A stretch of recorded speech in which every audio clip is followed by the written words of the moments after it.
Comrades, today is July 16, 2026, and the current time is 1919. The air is currently on fire. Please remain indoors for your own protection. That concludes today's announcements.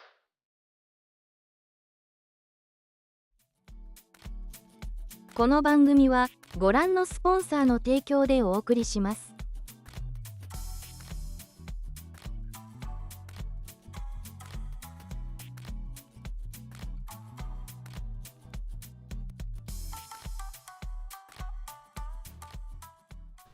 Okay, I think we'll use the Rimworld scene for today because it's just easier to do it this way, and I will put the game up on screen in a second. Just give me a moment to find which one of these I use for not Rimworld. I think it's the one I use for not Rimworld. I really should name my sources better. They're really named poorly. Like, the one I use for Rimworld is just called Game Capture, and the one I use for everything else is just called FS Game, which is supposed to mean full screen game. I truly am a master of just naming things and keeping myself organized. And by master, I mean an absolute disaster. I'm not even joking. My room is actually does have a fan on right now. Okay, so just for context right now. In my area, I don't know if any of you know what's going on right now, but Canada is currently on fire. And because Canada is currently on fire, the smoke from the Canadian fires have kind of reached down to where I currently exist. And so I am trying to not die from an intense flame that is about to well, not even the fire, it's more like the smoke and smog and haze. And Ray's also suffering too, so it's just really bad. If for context, let me show you real quick. Let me show you the map of the Canadian wildfires. It's really bad. Like, I was like, oh, I feel like this was like that we had the same exact thing a few years ago, and it's just happening all over again. Anyways, how are all of you doing? Hello, XB and Frogman, Cast Fireball, and Ray, and Ron Ray for being first. Also, thank you, Zeoposer for resubbing, and also hello, Funbound and Riston, and Alana, and Infidave, and Kremol, and everyone else who's here. I think I said everyone who's here so far. We're playing, by the way, we have not touched this game in 3 years, which is crazy. I need to show you real quick just like the insanity of this right now. Okay, the entire northwest section of Ontario, and I guess basically all of Canada is just on fire right now. So it's mostly this section here is really bad, and it's not showing on this map, but it's basically causing a ton of smoke to flow from here all the way down into like the middle, like the Great Lakes area of the United States and Canada. It's really, really bad. I believe my area is actually like kind of the worst right now. I was seeing like a AQI, air quality index thing, and it was really bad in Detroit and Chicago area. It, like, to the point where I could step into a lobby of a building, like, oh, so for example, I stepped into the lobby of my workplace, and the first thing I smelled was just the insane amount of smoke that was still inside of the building, and there's like just haze and everything. It's really bad right now. I think New York might be, and all this other stuff might be getting it soon too, but definitely right now it's really, really bad in the Great Lakes area. I don't know if there's like a map here. Here's a map on like CBS. Yeah, wildfire smoke. Okay, here you go. See, look at that. Anywhere where it's purple is the worst, and anywhere where it's like red is still really bad. But you can see like even like Wisconsin's got it really bad. Michigan's got it really bad. Also, thank you, Godzilla Gamer, for the follow. Welcome aboard, comrade. It's really, really nasty. Oh my gosh, hold on, listen to this. 2 years. 2 years indeed. Oh my gosh, congratulations, Goldenrod. Thank you for sticking around for 2 whole years. I appreciate it very, very much. 2 years is actually an accomplishment. I'm always surprised when someone resubs and they've been here for such a long time. So thank you for sticking around. But anyways, yeah, it's really, really bad, and you can see like even by Friday it's still like really bad in like my area, Chicago area, and then also like Detroit is still bad. It's just really nasty, and you can see New York is having it super bad today. Like right now you can see the purple. It's kind of hard to see on here, but this purple section here, Thursday 6 p.m. that's today, that's where it's going to be the worst. So it's really, really nasty. You can see this is also the fire map here, you can kind of see, and it's just like it's just really bad. Northwest Ontario, and then also like northern Quebec, and even like a little bit in Newfoundland, and a lot of this other stuff too, like Manitoba and Saskatchewan. It's just like all really bad. So hopefully it's basically if you don't need to go outside, stay indoors and you won't deal with the smoke because otherwise you're gonna die or something like that. Anyways, that's essentially what's going on with that. So we'll survive. The crown is slipping. No, this is perfectly how it's meant to be. I'm one of those like anime characters that have their crown slightly tilted to the side because it's very moe and very kawaii and a very ooh cute type thing. Canada's not snow 90% of the time. Canada's basically just Britain coded, just on the Western Hemisphere. Yeah, also Ray's it's really bad for Ray. She mentioned that she's already like dying of all this nonsense and and she's got like all this smoke and whatnot. So it's really bad. Why is there a hype train? Okay. So, anyways. We're playing this game that we haven't played in 3 years. I really wish I was joking, but legitimately I pressed continue game. We haven't played this since since April 2023. This was before I was even streaming on YouTube. So it was a very, very long time. In fact, we got 3 different okay, maybe I should use the hold on, maybe I need to use the other scene. Mostly because this scene gives you a better view of the game, so this might be the correct thing to do. Yeah, I might have to use this one. So, we're gonna continue the same save because technically the runs do continue over many, many runs, right? So we will continue this because it's funny. Ow, I am being machine gunned. I thought I fixed that, but apparently it will still throw 100 bits at me. I could have sworn I fixed it, so it doesn't throw 100 bits whenever that happens, but thank you, Alana. I could have sworn. How did I fix this before? I swear I fixed this. See, is it like throw 10? If I said it to throw 1. I don't know. We'll see. Throw 1 item for every 10 bits. Oh, wait. I think I know how this works. Okay, I think I was messing this up. Okay, so now it should only throw 10 instead of 100. Oh, shoot. Do I need the Twitch extension active? Is that how this works? Oh, shoot. That's how this must work. Okay, it's been a while. Hold on. Oh, fuck, you're right. I think there was a Twitch extension for this. I forgot. Let me turn it on. Hello, VR. How are you, comrade? Oh my god, I've not used extensions. Let me give me 1 second to figure this out. Where's my extensions? Okay. King of the castle. Thank you for doing the shout out for VR. How are you doing, comrade? Hopefully you've been having a good evening. Okay, let me just activate this. Set as overlay 1.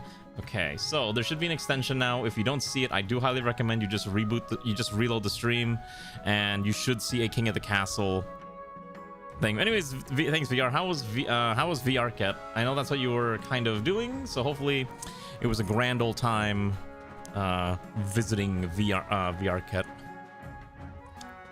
Do the Eto thing, the meme, the glasses girl thing where she got like the Eto, that type of thing. No, I won't do that. Anyways, if you already so real quick before we start, you should see an extension on your screen, and it should tell you some stuff that will basically say, hey, once we start the game, things will start happening. So just keep that in mind. Once I press play, hopefully things will start showing up. And I do have the stream open up on another window so I can double check, make sure. If you're watching on YouTube, I'm very sorry. You basically have to do this on Twitch. You're being dragged to family Pal World server. I guess you're playing Pal World without me. Have fun. I see how it is. Anyways, let's get started, shall we? My dear comrade, lords and ladies, it has been 3 years since we have last visited the Oakville dynasty and its presiding kingdoms, featuring the barons of the March, the counts of the east, and the patricians of the coast. 3 years it has been. Many, many moons have passed since then, and here we are. We have returned on Queen Sabine of this empire, as I try to wrangle all of you into following my orders, although many of you will likely go against my desires in the name of asserting your dominance and authority. Your bones hurt. Oh my god. All right, so type in !join to join. If you already have if you own the game, you can, I think, pick which faction you join. Or if you already were here previously, you'll end up being in whatever faction you were in last time. So keep that in mind. Yeah, you can also type in, what's it called? A pronoun, and it'll kind of give you that stuff too. And I can see your different nobles. Like, for example, apparently Alana's broke because she was here previously. I don't know if you can choose which one you join if you don't own the game. Otherwise, it'll just kind of randomly allocate you to one of the factions. And I think you can join in mid-game too. I'll let this stay for a bit longer. I need to turn off my fan real quick, so I'm just gonna turn off the fan. So, yeah, feel free to exclamation mark join. Let me also just pin that as a message. Pin join to join. Oh shoot, I didn't mean to join. Wait, how do I kick myself out of here? No, I'm not supposed to be in here. Shoot, that's really weird. Whoopsies. No, I don't think I can. Yeah, it's not something I can control. Hold on, maybe I need to restart. Hold on, give me 1 second. We might actually have to restart. Just give me 1 second.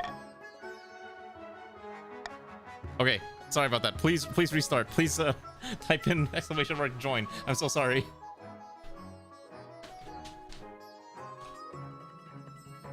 And while this is happening, I'll just talk real quick for a bit. I do apologize for not streaming yesterday. I was, for lack of better words, just kind of super low energy and was kind of on the verge of just like passing out like most of the time, and just I didn't really want to do anything basically. I really seldom have days like that, but yesterday was just like, I was just drained, and I was not looking forward to pressing the go live button, start stream, whatever, to the point where I was like, maybe I should just cancel for today.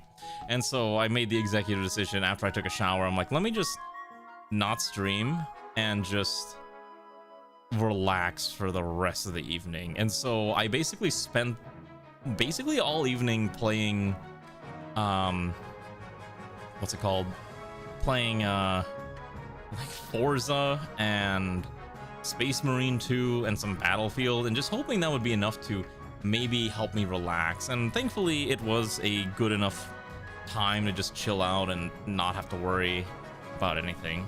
Also, if we can get like 2 more people to join so we can have like at least even teams of 3, that'd be great. Otherwise, we'll continue with this, what is this, 7 people that we have? So essentially, yeah, that's what was, you can join if you're on mobile. It's just, you literally just type in the command. You don't have to play on, like, for the most part, you can just play strictly based on watching the stream. I'm not even joking. So yeah, essentially I was like super dying yesterday, in the sense of like I just didn't have energy. And normally this doesn't happen, and I generally have the energy to kind of push through this most of the time. But again, it's such a rarity where I'm just like, I really just don't want to stream, because I feel bad, because I know there's also a lot of people who do look forward to some of the streams. Like, there's a specific subset of people who watch, and all they want to watch is Fire Emblem. And yes, and Wednesday is the Fire Emblem day, and I'm like, well, I can't really bring myself to stream Fire Emblem. I feel really bad. Like, if I do this, it's not going to be a good stream. And so that was like why I decided to cancel yesterday, just kind of let myself veg out, essentially. And that's basically what I did. I basically just played Forza, Battlefield, Space Marine, and Civ until I was like, all right, time to go to bed. And then I woke up and I was like, all right, I feel great. And then I also looked outside and it was just like on fire. I'm like, well, that sucks. So that's what was happening yesterday. So again, I apologize. I don't like canceling stream basically for any reason, unless it's like me traveling for a reason. No League. No, I don't want to play League. I'm waiting for League Classic. All right, my dear comrade nobles, here we've arrived with these fine nobles to join us of the Barons of the March, featuring Drunken Wayfarer, Ray, and Narc Pika. We've got the Count of the East, featuring Zeopoza, Frogman, and Alana, and we've got the Patricians of the Coast, featuring Infide, Vristin, and Battle Tank. Quite particular, all at the same time, you'd like appreciate it if time needed. The thing is, I'm so used to not, and just kind of sticking to a schedule, and that's kind of the problem. Also, if you want to join mid-game, you're always free to just exclamation mark join. That's always a possibility. All right, let's get this running. This is going to be a very bad attempt at me voice acting, okay? It is the spring of 1018, and the monarch is Queen Sabine. The kingdom currently owns 5 authority, which I believe are kind of my points. Stability is 5, and the treasury contains 1,500 doubloons. Or shekels, or coins. Basically, each kingdom has their own stat level right now. For example, the barons have super high trade, kind of okay farming, 10 military, faith of 8, and defiance of 0. So they're basically very much joining along with my plans. The counts, however, are a little more rebellious, although they have much better farming lands and whatnot. The patricians, I believe, on the newer faction, they actually have very high trade, but they don't have much else going on for them. So it's gonna be rough. You must have, yeah, you might have joined a long time ago. Like, I legitimately don't remember how or when people joined. How are you doing, Immortal? All right, anyways, so essentially how this works is we're gonna click each of these and I'll just read them so we can get an understanding of what's going on. And I will do my best to do very bad voice acting and give everyone unique voices. For example, this is my spy master, Your Majesty. The history books do not look kindly upon usurpers, unless of course they themselves prove themselves worthy of the throne that they have stolen. When you die, how do you hope the kingdom will remember you? Oh, so I think this is where I have to pick my goal. I desire to be remembered as, let's see, as a architect of a new golden age. A lofty goal indeed. I suggest over the next few years you focus on improving the kingdom's overall trade as much as possible. Once you have an heir, I will return to discuss how your ambition is progressing. Good luck, Your Majesty. Also, I'm not gonna do like the super weird deep voices because my throat's gonna probably kill me, just as an FYI. Let's introduce the council. We bloody well pulled it off, didn't we? The barons are finally in charge, and we can sort this kingdom out. Oh, okay, so I think last time the barons overthrew me, and so this queen is part of the barons faction, but now she's the ruler, so technically the barons are the ones in charge of things right now. And this is Baroness Ray. Now just remember our little engagement. We put you on that damn throne, so do as we tell you. Got it? I'm the queen now. You can't push me around. I'll push you around all I like. This is the Baron's time to shine. Now introduce yourself to the council, but don't forget what I told you today. I'll introduce myself to the Counts of the East. The council is led by Countess Alana. An honor to finally make your acquaintance, Your Grace. May you escape the doom that befell your predecessor. And we've got Lord Patrician Infidave. A pleasure, Your Serene Highness. I hope to see our kingdom prosper and grow wealthy under your reign. And with that, the introductions are done. The council hall immediately fills with raised voices. Meanwhile, what do you think? Will she be a good little queen and do as she's told? Too early to tell, but I have a bad feeling. We should have a backup plan, just in case. Alright, the coronation. Your Majesty, you may have won the throne from King Leopold II, but you must still answer to the council. Okay, why is the clicking thing not working? As is tradition, they will decide what happens at your coronation.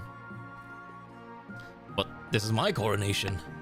This isn't an absolute monarchy, Your Majesty. Everything has to run past the council vote. Even this. Shall we call the nobles in? Okay, so here's how this works. Basically what's going to happen is I'm going to start a vote, and then basically a lot of the game is me declaring votes, and then you have to just declare your voting option, which is pressing A, B, C, or D, either through your plugin, or I think you can type in chat also what your vote is, and I think you have like a minute or something, and that whole minute I can also try to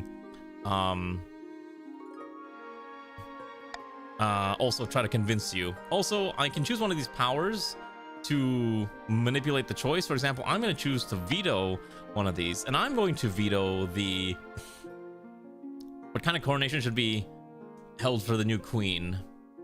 I'm going to get rid of the throwing the queen into the river, because I don't want to be thrown into the river. So you can only vote from one of the other options. So now you just type in ! vote and then A, B, C, or D, or one of those other things. You will not throw me into the river. I am a noble. I do not deserve to be thrown into such What, did we actually throw me into the river most of the time in the previous round? I cannot remember.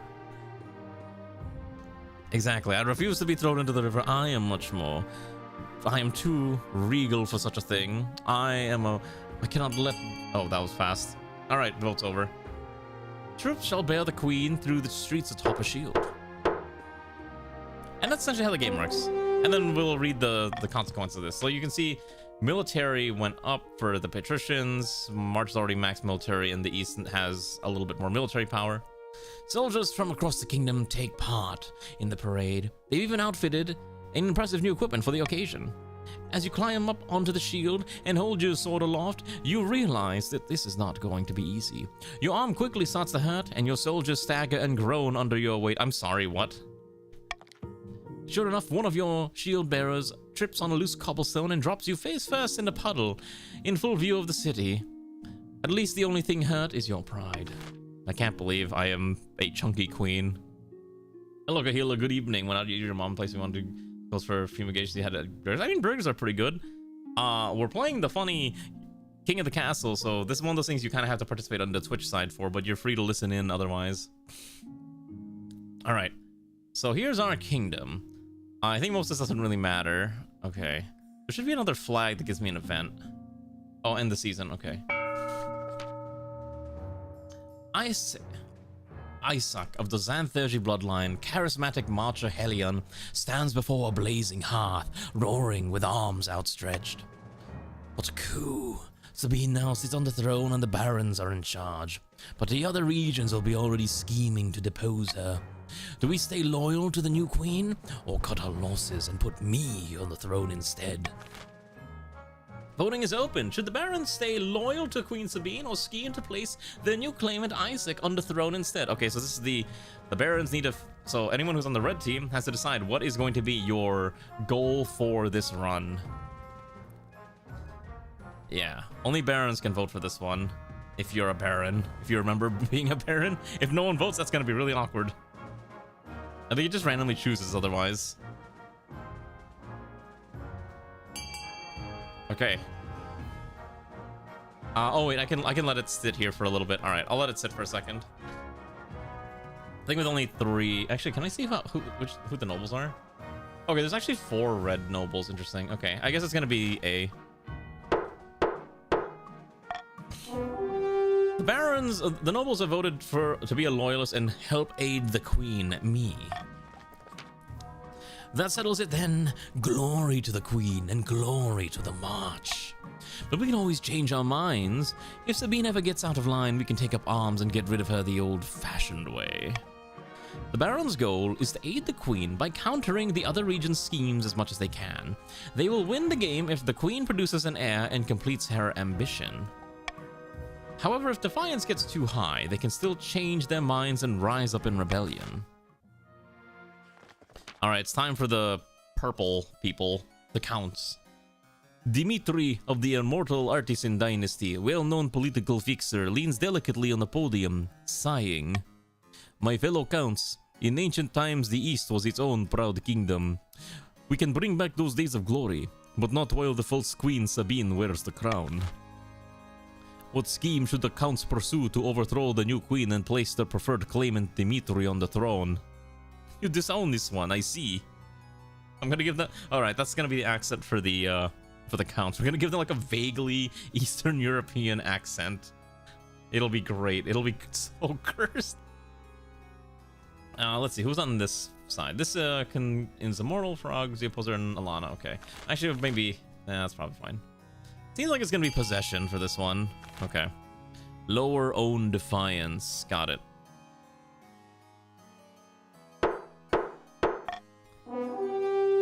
Okay. The counts plan to summon a demon to possess... Oh. The counts plan to summon a demon to possess the queen, putting her totally under their control. First, they must lull the queen into a false sense of security. To advance their scheme, the counts must lower their defiance to 4 or less in 2 seasons. Alright, finally. Florian of the Battle Tank family. Sinister business mogul scribbles with a well-used quill on a hardwood desk, muttering in frustration. Fellow patricians of the East, my claim to the throne is far more legitimate than that of Queen Sabine. Something must be done. Alright, patricians, what is your scheme for this run? Yeah, I forgot that the purple ones are Yeah, I think I'm gonna make the patricians like vaguely Italian, primarily because I don't know how to do like a Greek accent. So I think we'll do that. And then I forgot that the purple people were like demon vampire worshippers. So that'll be interesting. Also, my nose, my nose is like super. You know how I got sunburnt the other day? Well, my nose has like been peeling, and I'm trying to avoid actually peeling it because that's probably not a good thing. All right, I know Infodate is probably busy, so it's okay. We'll continue with this. All right, conspiracy. Lower the treasury value. Okay. The patricians plan to sink the queen under an ocean of debt. To advance their scheme, the patricians must lower the treasury to 1,500 or less in 3 seasons. Oh, that's already completed. Okay. Let's see. Your Majesty, these upstarts are saying they have the right to your throne. No doubt Snow's already scheming to crown the regent the preferred claimant. Okay. Huh. God, it really has been a while since we played this, huh? By royal decree, we can tweak the laws governing how the council votes. We can't pass more than 3 of these at once, and only 1 may be used per vote. Okay, so which one do I want? I don't like Monarch's vote, but how nobles choose to vote is hidden from my view. Nobles can change their mind and vote for a different option. Nobles must vote for their least favorite option. The option with the least votes will pass. Ooh, interesting. I kind of like that. Reverse voting. I can force you to vote in reverse. Okay. All right, here we go. Let's do debt collection. Greetings, Your Majesty. I am here on behalf of Salvint and Gal to collect what we are owed. I didn't take out any loans. No, but your predecessor did, and the debt has passed down to you. You owe us a grand total of 3,750 gold. And I can't pay that. It does not pay to devise Salvint and Gal, Your Majesty. We will return to the Republic of Kurth and inform the Grand Pensionary that you are refusing to pay your debts. Oh. Well, I guess I failed to pay the Iron Bank their due. Itching for a fight. Okay, how about this one? Baron Darkpeaker. Your Majesty, we in the March have finished a complete reorganization of our new army. It truly is a powerful beast now. Yes, very lovely. Moreover, I was hoping the Crown might be willing to host some military exercises. The soldiers are restless. You want me to... can you define exercises for me? We just need a suitable campaign to whet our swords and spears. An unbloodied army isn't worth its salt, I'll say. Well, let's see what the council thinks. Instead of a costly war, Your Highness, we could establish mercenary companies that fight abroad and take a healthy cut of the profits. Or if Your Majesty wishes to gain something more than gold, we should use our might as intended and take inroads into Tavalin, whose meager army will surely be no match. Okay. Establish a mercenary company loyal to the barons, start a border dispute, embark on a full-scale invasion of the Yashmedian Empire, deny the barons their foolhardy exercises. You can just all vote. Alright, everyone gets to vote. You have 30 seconds to decide which option we will undertake. Shall we go to war? Establish mercenary companies? Embark on a full-scale invasion? I do remember the Golem Masters one. That was a really cool event. Are we actually going to war? Oh, it's very even right now, so we might not be going to war. It might be RNG at this point. All right. Very well. Once you cast your vote, you can't replace it, by the way. Voting is tied at 3. All right, you gotta... Oh, I have to break the... Oh, I have to break it. No matter what, my defiance goes down, stability will go down, but authority will go up. Okay. I guess we're going to war. Huzzah! Let's teach those Ashmedian dogs a lesson for existing without our permission. Exactly. Willfully misinterpreting a standard diplomatic message as a grave insult, you send a declaration of war to the Ashmedian Empire. You've never seen the barons so excited. I'm sure this will have consequences in the future.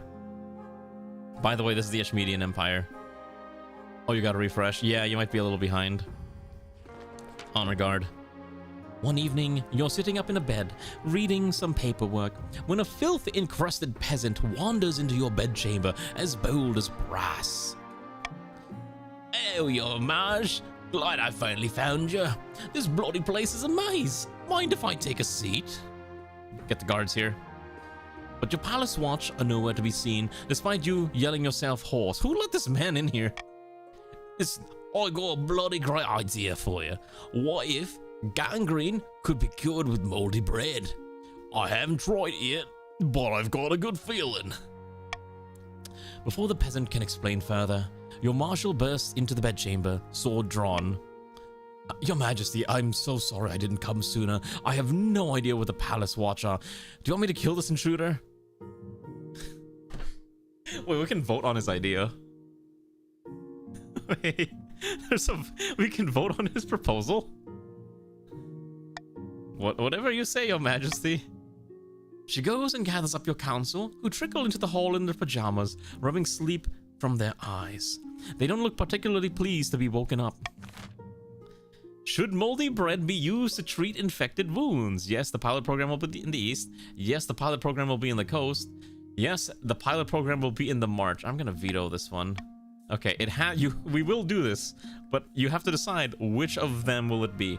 Will it go to the barons of the east, the counts of the the patricians of the coast, or the counts of the east, or barons of the March? Okay. Vote. You can vote now.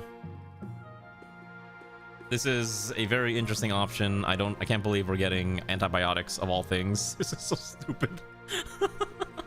I like how no one wants the counts, or like how no one wants the barons to have it. Everyone's just like, oh well, none of the barons are voting right now, that's why.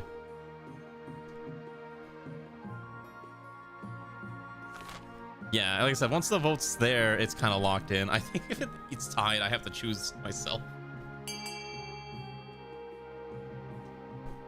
Alright, I guess that's the vote. Which means it's just my choice in the end anyways.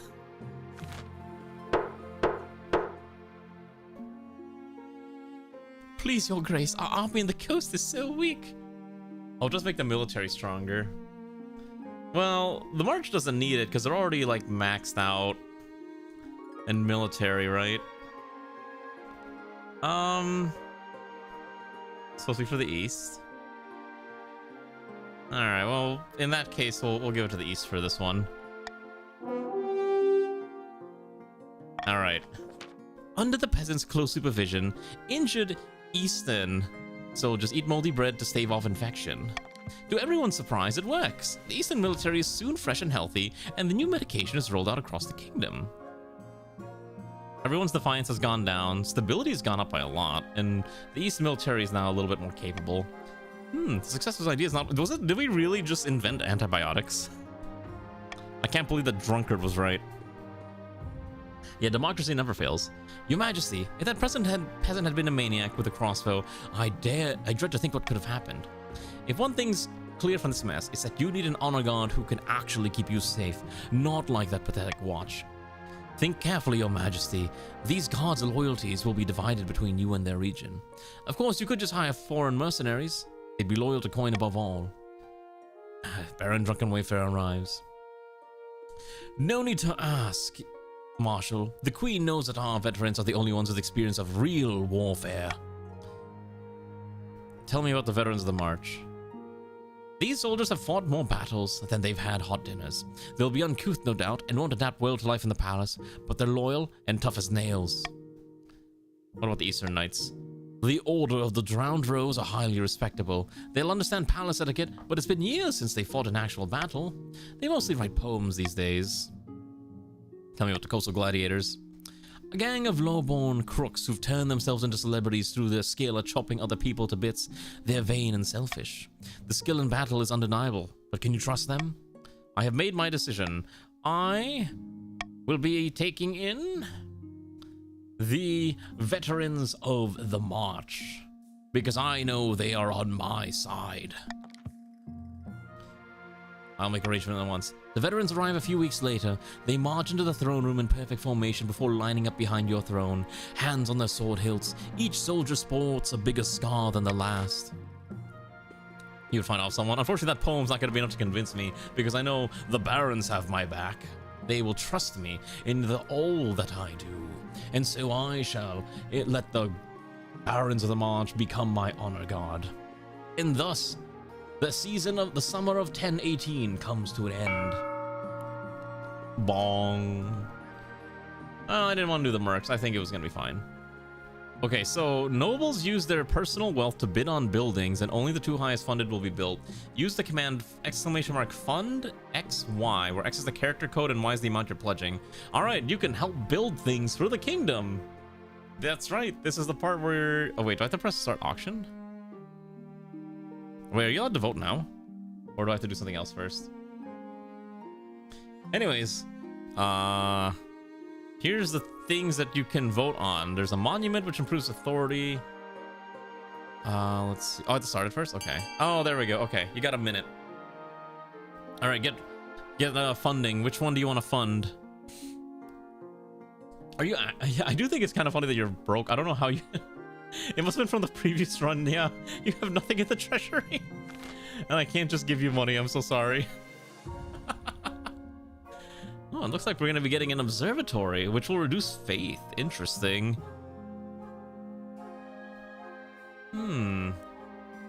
I see there's a lot of people who are trying to reduce the faith of the barons, weakening them from their projects. Okay.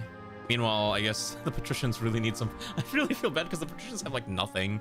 They're so far behind. I'm trying to think if it was... Did we have a different faction in the original run that wasn't patricians, or was it always patricians from the beginning? I can't remember. Regardless, hopefully the patricians will find some peace in their time. Time's up. All right. Game. We are building a monument which improves authority instead, thank you, and a thieves guild which is reducing the trade of the counts. The Opposer was the biggest contributor to building a thieves guild in their own kingdom. I'm not sure if that's what you wanted to do, but interesting strategy. And thus, it is now... Oh, is Twitch still buffering? God, I hope Twitch stops buffering. I'm so sorry, I can't do anything about that. Worst comes to worst, you could always watch on YouTube and just vote on the Twitch chat. Like that is a legitimate thing you could do if you're having buffering issues. All right, let us continue. All right, let's find a spouse, shall we? Your Majesty, it's important you find a spouse sooner rather than later. I'll take the liberty of finding eligible candidates. What is your preference? Men, women, or do you not mind? Let's see. How do I want to roleplay this queen? Well, I guess we do need an heir, so I guess getting a man would probably make the most sense, right? Thank you, Your Majesty. Your... Oh, is it? Oh, I forgot. I set the stream latency on YouTube to be normal latency instead of low latency. I'm so sorry. I completely messed that up. I don't think I can change it midstream either. I'll need to fix that for next time. I'll send out messages. Send out messengers to the most influential noble families in the Queen. Let us see what they have to offer. Let's have 2 queens. No, we need an heir. That's why. It's an easy enough decision. You'll marry into the barons as we agreed before you took the throne, right? I guess we'll find out soon. A trade war. Your Majesty, the Republic of Kurth has levied extreme trade sanctions against us for our perceived crimes against them, notably your inability to repay your loan from Salvant and Gal Bank.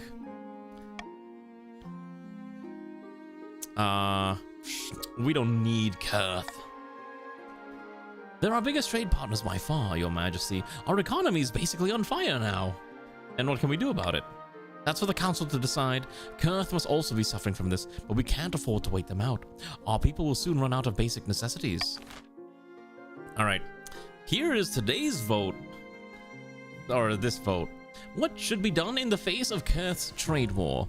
Option A, escalate the trade war by raising tariffs on Kurth goods. Option C, lower tariffs and offer exclusive trade routes to Kurth as concessions. I could also just veto one of these, and you'll be forced to escalate the trade war no matter what. But I'll let you all vote. How about that? Which one shall it be, comrades? What are we doing? Also, hello, Kefir. Kefir, to let you know you have joined the patricians of the coast. How dare they mock of me and impose all these trade barriers and trade sanctions? You're just an agent of chaos. Xanth out here actually like, no, we should lower the tariffs and offer exclusive trade routes. Ray's actually also going for the option of peace, but a lot of people have going for the option of violence, so I guess the trade war continues. The demon is you. God. Excellent, your serene highness. Oh wait, this is Kefir. Excellent, your serene highness. Let us show these cursed bastards that we are made of sterner stuff. Trade has gone down for everyone. The East apparently is desperate for trade. Stability is teeming, but authority is now imperious. Though after another month of sanctions, your nobles changed their tune. By the 9th, we must give Kurth what they want. Oh wait. By the 9th, we must give Kurth what they want. I'm bleeding money over here. Why should we suffer because of your grievances? Okay, so some patricians lost money. So some people have lost money in general. Defiance for everyone is now increasing. At the very least, you take solace in the fact that Kurth is suffering too. The trade war continues with no end in sight. Does it actually tell you? I actually don't see how much money you guys lose or gain, but I'm going to assume some of you are just losing hilarious amounts of money. The war with Ashmead. You should have seen the look on the Ashmeadian diplomat's face when I told him we were declaring war on this pathetic empire. I kicked him in the rump as he left, for good measure. People have nothing to lose. I mean, that's fair. If you have nothing to lose. You lost 300. I think 300 is not that bad. Alright. How exactly capable is the Ashmeadian military? The Ashmeadian Empire's golden age is long behind it. They're still bigger than us, with more soldiers and a long history of conquest. But they lack discipline and are plagued by infighting. The kingdom's armies are in decent shape, but this will be difficult. News of the war inspires a wave of patriotic fervor across your kingdom. Old knights come out of retirement, and naive youths stampede to join the army. Hopefully, it'll prove enough. Okay, everyone's military's gone up in strength. Rest assured, my liege, you'll have a full support in this war. What's our opening gambit? Okay, so here's the question. What is our opening gambit? Have the spy master send assassins and saboteurs into Ashmead. Send a small expeditionary force to test the Empire's strength. Begin a full-scale invasion. Call upon the church to declare a holy crusade.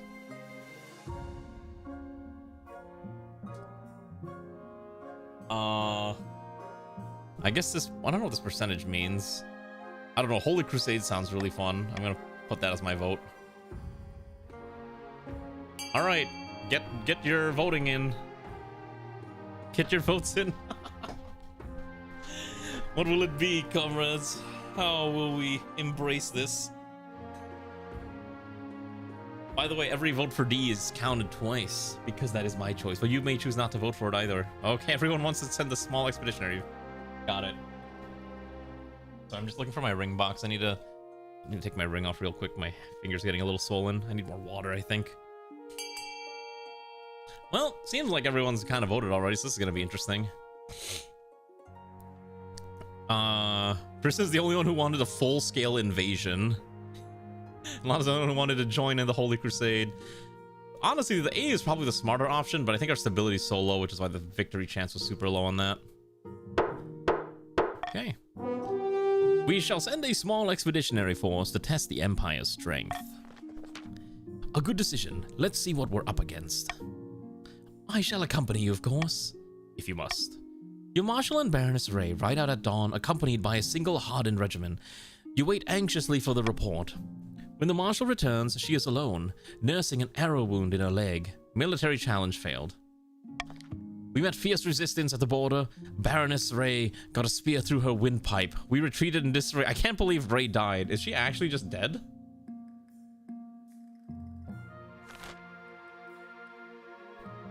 Did Ray just die? Hello, Espada. How are you? This is an interactable storytelling game. You're free to join at any point, and you'll get assigned to one of these. Wait, she's just dead. Oh, but Ray the Second has joined the council. That's so funny. Ray the Second comes back. That's so funny. Okay. All right, that's fine. Fairness, Ray has died. Rhea II has joined the council. Okay. Amazing. Yeah. Let's see. Can we negotiate a truce? Let's roll the dice. Time to invade. Let's wait and see and see how Ashmead responds. I hope you know what you're doing, Your Majesty. Glad people are enjoying this. Maybe we should do this more frequently. I know this is a lot of fun for people. Hello, Hayashi. Good evening. How are you doing? Oh, that's all the events for the season. And thus the autumn of 1018 has come to an end. Hidden in a labyrinth beneath an eastern castle, a pair of counts meet to speak of their schemes against the queen. Actually, the funny is that this is not the original dynasty. My original dynasty got overthrown, so this is actually the second dynasty of this empire. Alright, I gotta get these two separate voices. Okay, so I guess we'll give Frogman the higher voice, and we'll give the other one the lower voice. Let me drink my water real quick. I'm gonna be drinking a ton of water this stream.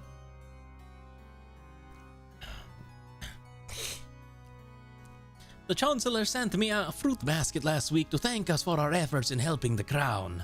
It's working. Our reputation... Wait, hold on. So that's the Italian one. The Chancellor sent me a fruit basket last week to thank us for our efforts in helping the crown. It's working. Our reputation is secure. Our problem now is the Archbishop. His beady little eyes will be focused on us if we're not careful. You must evade him at all costs.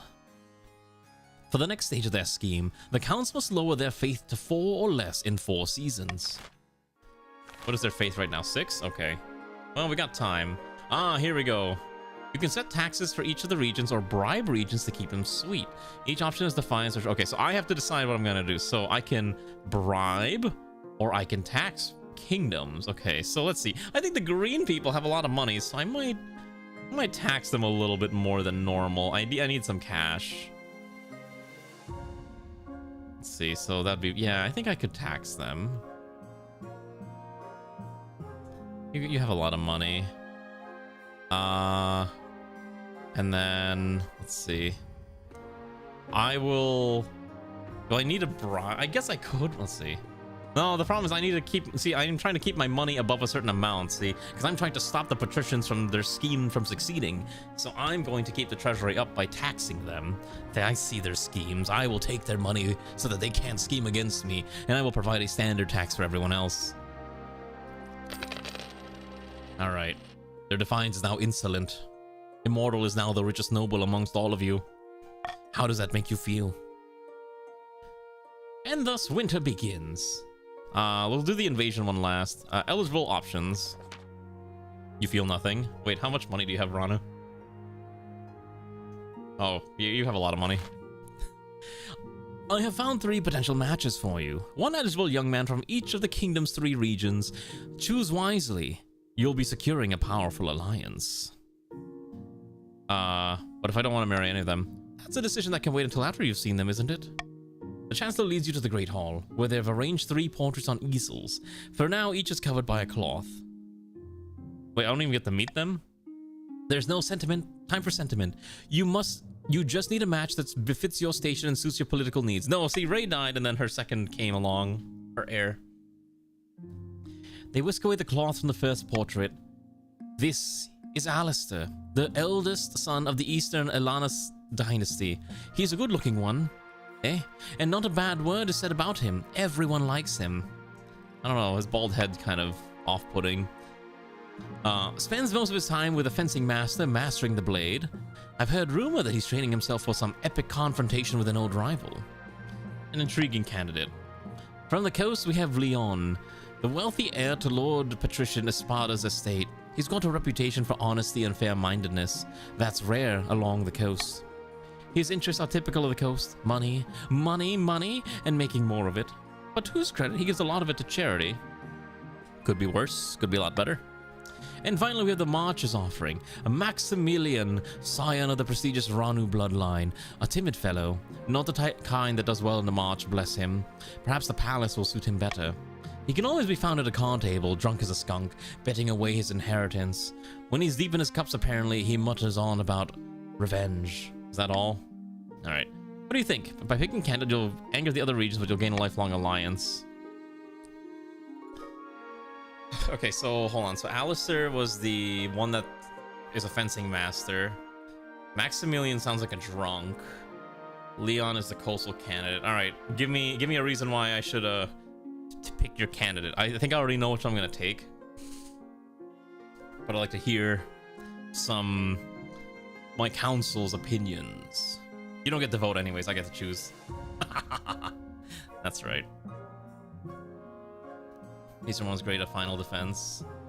Here's his bald. Yeah, the bald one is not ideal. Ray does have a point where the loyalist barons are trying to keep me on the throne.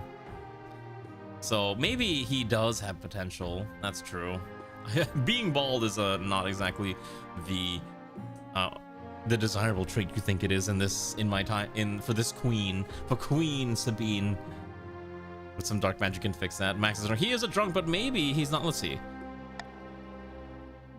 We have the Modges offering Maximilian, a timid fellow, drunk as a skunk, betting away his inheritance. Problem is that, yeah, he's a drunk. Let me see Leon again. I mean, he's a rich man, but he's got a lot. He does give a lot to charity.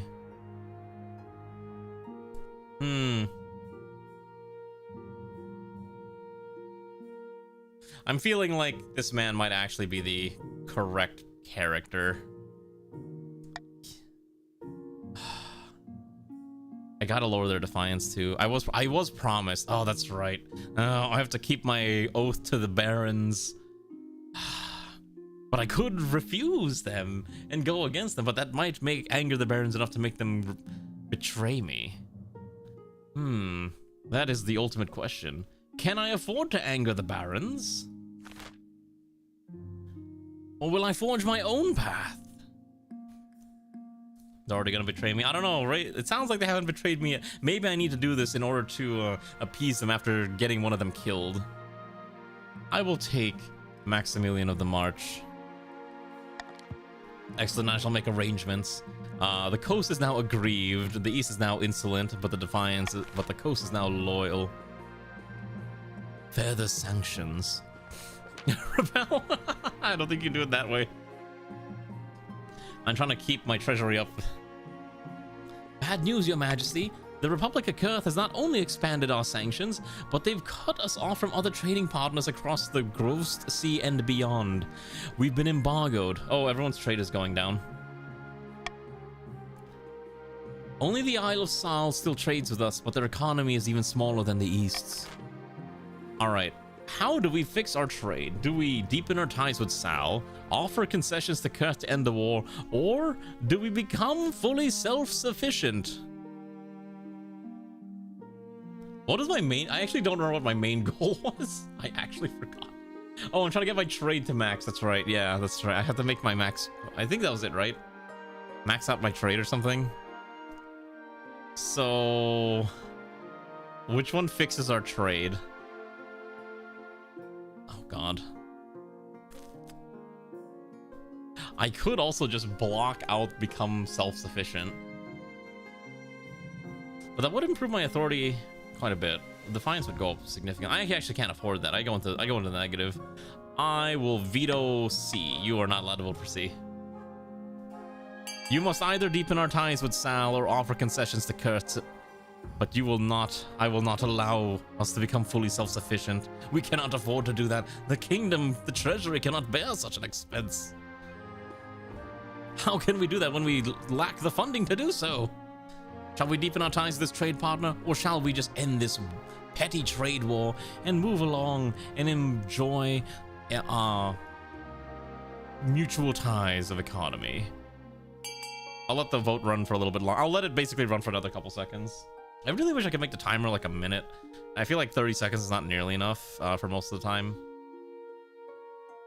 Alright, I think with 10 votes out of 15 participants, it's probably a good amount to stop.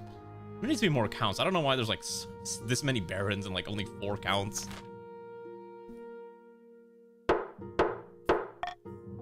We shall offer concessions to Kurth to end the trade war. Though your concessions are primarily seen as a sign of weakness, you stave off total collapse. Kurth eagerly agrees to your terms, knowing they'll have the upper hand in all future negotiations. Ah, our authority cratered to 3. Fun. Oh, right, the war. Wow, we really just kind of jumped into like 3 different like major we just really jumped into 2 major conflicts. Your Majesty, our invasion didn't go exactly according to plan. Ashmedian troops gave us a thrashing, and now they're pouring across the Marcher border. It doesn't look good. I'm all out of ideas. Maybe the council can help? Trust the barons to hold them off. Hire mercenaries to assist the defense, or desperately sue for peace. I believe in the barons, and I think many of you should also trust in the barons. Now you may vote. You like this shit I tried invading Ashmead before? I'm pretty sure I actually voted for the Ashmead attack too. Like, probably. Yeah, I probably did a long time ago, but I cannot remember. We definitely invaded something last time, and it was really funny. Oh, hiring mercenaries would definitely eat into the treasury. I know why those patricians are trying to make me spend my money. It's so that they can get their treasury goal up and running. But it seems like it shall not be the case on this fine season.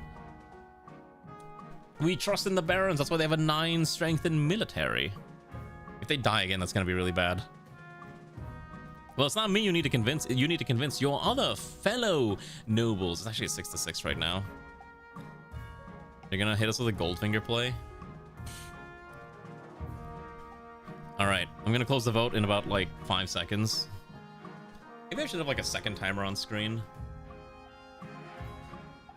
If they fail the 70%, that'd be so tragic. I trust in the barons. Piece of cake.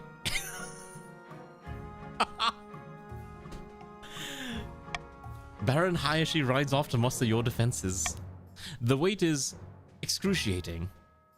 Until a week later, your marshal bursts in to inform you that Ashmead began its attack last night and the first battle is already over.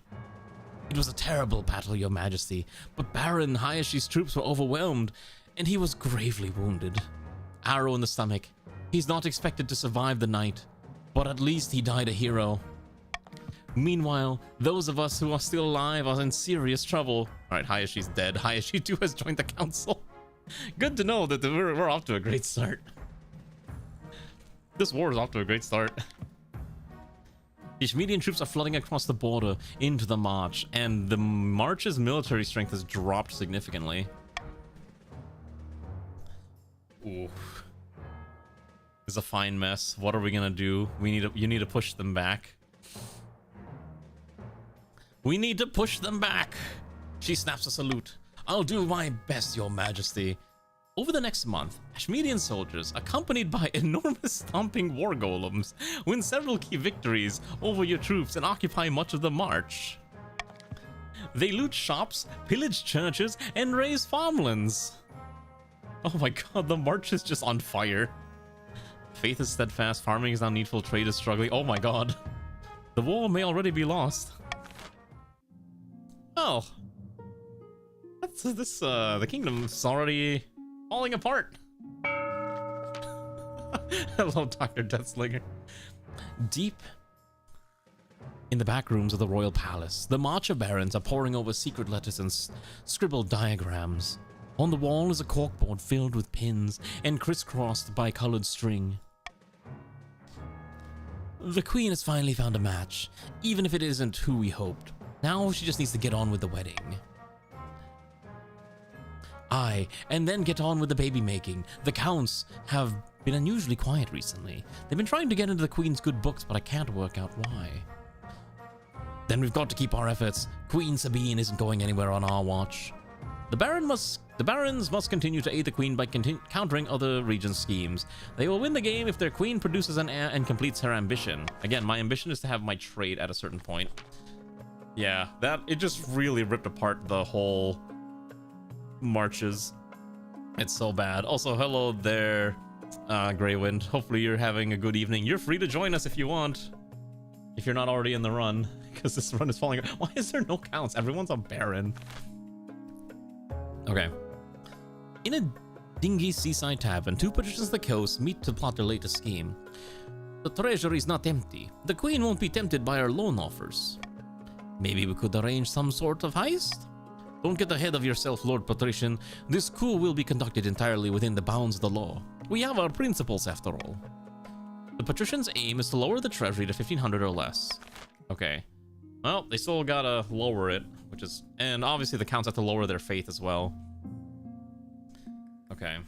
If the nobles vote for the monarch's choice, they gain 500 personal wealth. The monarch can mark the preferred chosen if chosen... Oh, we're gonna take the golden choice. We're gonna get rid of the monarch's vote. If you vote for what I offer, I will give you $500 dues. Defiance is too high, and one or more regions is considering a rebellion. Rebelling will stop the regions from advancing their scheme, and they can't be taxed or take part in normal votes. Oh boy, that's gonna be fun. And thank you for the follow, Dr. Deathslinger. Okay. At least everyone's still a loyalist. On the verge of rebellion. Oh boy. Wait, so rebelling will stop them from taking part in normal votes. That's interesting. Oh, you can literally just vote to rebel. That's so funny. If you're on any of these factions, you could just be like, we want to rebel. And I guess you can just immediately rebel.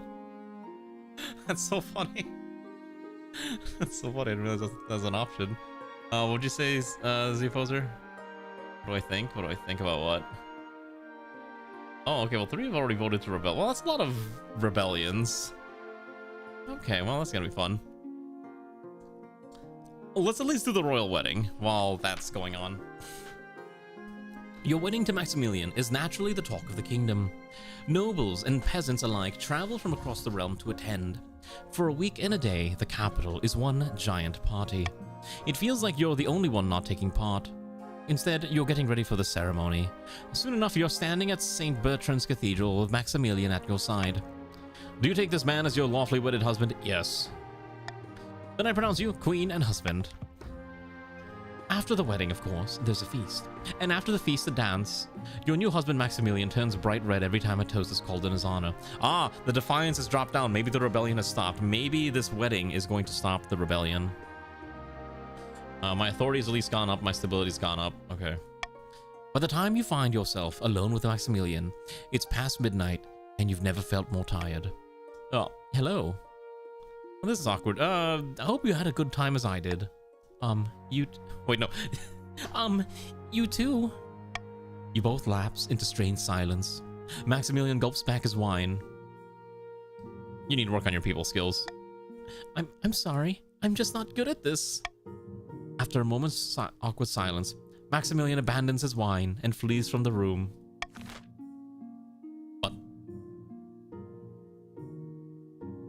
But where's the marriage consummation? You just feel bad for Max. Yeah, I kind of feel bad for him too. Defiance is too low. You have to increase your defiance. The wedding forced your defiance to go down, so you can't rebel anymore. A horror in the east. Countess the opposer. Good job, you with my husband on the wedding night. Yeah, exactly. I'm the best wife queen ever. Your Highness, a royal monster has been stalking my farms at night, smashing down the doors of cottages and feasting on the peasants inside. How many victims? Dozens, Your Majesty, and only a few have survived the attacks. The survivors tell a garbled story about gleaming fangs amid the mountain of blood-soaked fur. How should the council deal with the monster in the east? Send the Count's army? Offer a substantial bounty on the monster? This is no concern of ours. You see, my solution, if you would like money, is we should offer a substantial bounty on this monster. We should let those bounty hunters deal with the problem. If you vote for B and it succeeds, you will receive $500 dues. I am bribing you.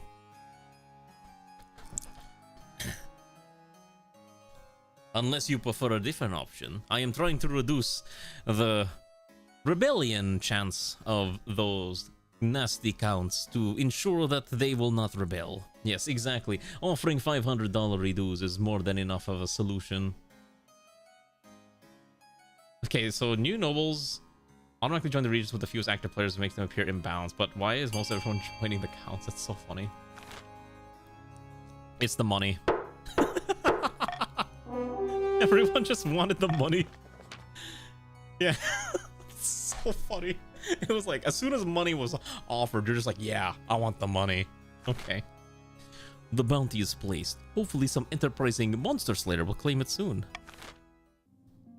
Oh, yeah, that might be. Is that all the events?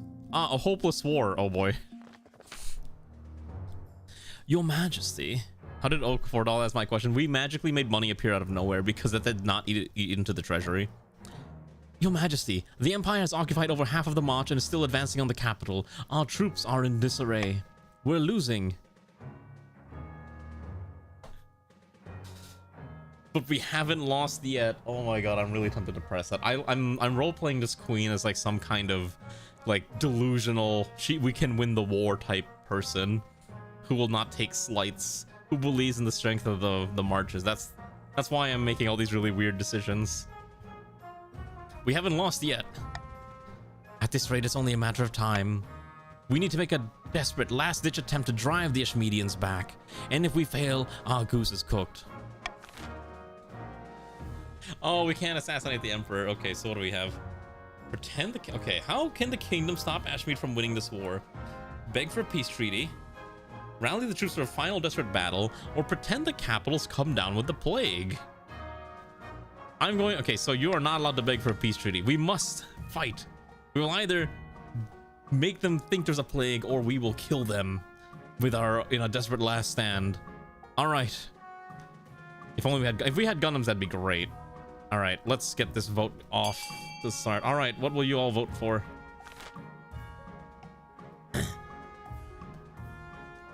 Everyone's going for the everyone's going for the highest chance one. Meanwhile, Alana's like, well, anyways, what if we just kept fighting? Espada's also going for the violence option. I think a lot of people are just going for the one that's got the highest chance, which does make a lot of sense. If we had enough money, we could have assassinated the Emperor. That would have been a very spicy. Yeah. All right. I think that's good. We shall pretend that the capital has come down with the plague. Leave this to me. We're going to need a lot of pigs. Success. The city watch burn. Great heaps of dead pigs dressed in peasant rags. Pigs are burned in mass graves, or buried in mass graves. Your spy master hires actors to lie pathetically in the streets, theatrically groaning. When Ashmedian spies report this new plague back to their emperor, they decide to leave the capital alone, fearing they'll bring the illness back to their homeland. But that doesn't save the rest of the kingdom. Ashmedian troops rampage through the other kingdom regions, looting and pillaging to their heart's content, before returning home with wagon loads of booty. So then everyone's military got kind of hit, and everyone's trade got hit, which is really bad because I'm trying to max out my trade. I think I'm supposed to get this to 10. I think it went from like 8 to 1 in the span of like the past couple events. You save the capital from siege, but the rest... Oh, was it from 10? Oh, Jesus. But the rest of the kingdom turns against you, claiming that you left them to fend for themselves. Oh my gosh, the coast is now mutinous. I doubt Ashmead will attack us again. They got what they came for. Loot and land for themselves, and humiliation for us. A shameful defeat. Half of my homeland is still under occupation. The history books will remember Queen Sabine as the fool who lost the war. Your authority is now mocked. Okay. Oh, wow, yeah, it actually did shrink their land. Whoa, yeah, I think it actually did, like, chop their land by a decent amount. That's really interesting. Oh, yeah, everyone can rebel now. That's gonna be funny. And thus ends the spring of 1019. Your Majesty, these upstarts are scheming. Okay, yeah, that's right. The monarchy has no heir right now. Oh, that's right, I don't have an heir. The kingdom is in rebellion. The first side to earn 5 victory points will win. Victory points are earned through events. If the rebels are victorious, the monarch is overthrown. Oh boy. Alright. And thus, the summer of 1019 begins. And oh, rebellion. Alright, let's do this one. At long last, the patricians have reached the boiling point. You are confronted in your throne room by Lord Patrician Riston, his smile gleaming in the light of the braziers. The patricians of the coast will bring you down, pretender to the throne. We will rise up and fight for Florian, the true monarch. Stability is dropped down, and authority is dropped down. This is a formal declaration of war. The next time we see each other, we'll be on the battlefield. Oh, I could seize Riston. Should I seize Riston? No, I can't afford to. One day I will see your head on a spike or seize him. Oh, I can't believe Riston is. I have no choice but to seize you. How dare you lead this rebellion against me? Gods! Come along now. Traitors get the chop. What? You can't do this. I am an envoy. See how the queen's tyranny grows worse by the day. Stability's dropped. Defiance is now 10. Your watchman wastes no time. Lord Patrician Ristins is dragged to the courtyard and his head is struck from his shoulders. I didn't expect them to move so boldly, Your Majesty. Ristin II has joined the council. What are our chances against the rebels? Well, we're badly outnumbered, and your hopes are slim. How do things get this bad?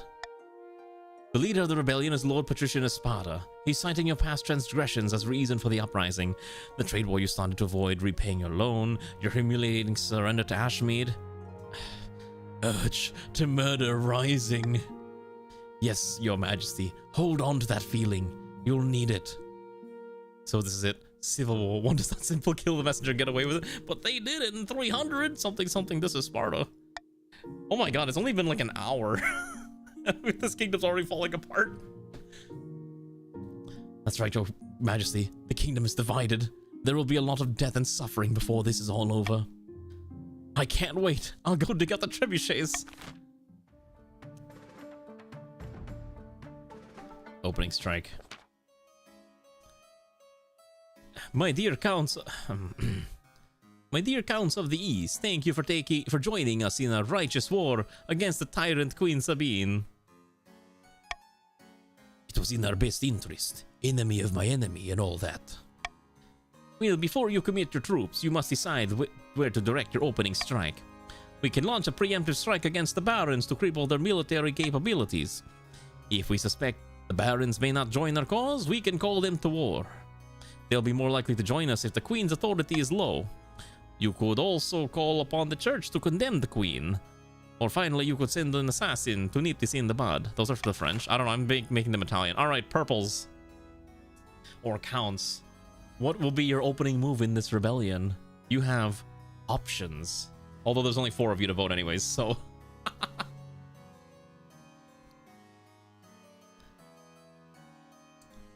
Send an assassin after the queen? Am I being assassinated already?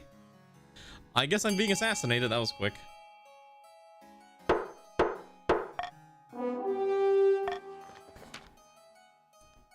Thank you for meeting with me at such short notice. The sum you offered has piqued my interest. You understand why the sum is so high, though?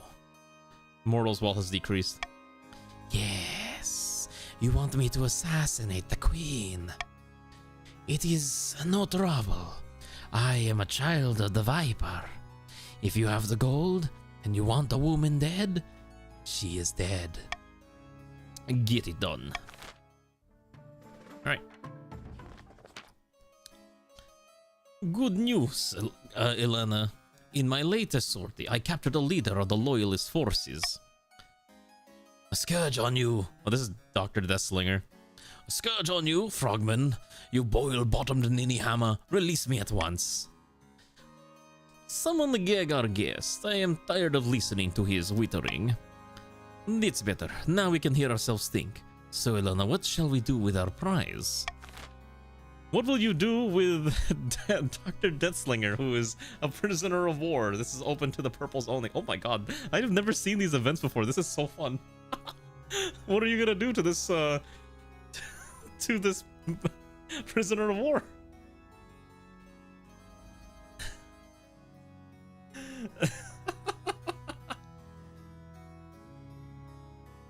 Free him to show extract key information by any means necessary. Who hasn't voted yet? I think Frogman's the only one who hasn't voted. Okay, so it looks like it's gonna be B. Extract key information by any means necessary. No, no, where is your honor, you dogs? I am a prisoner and a noble.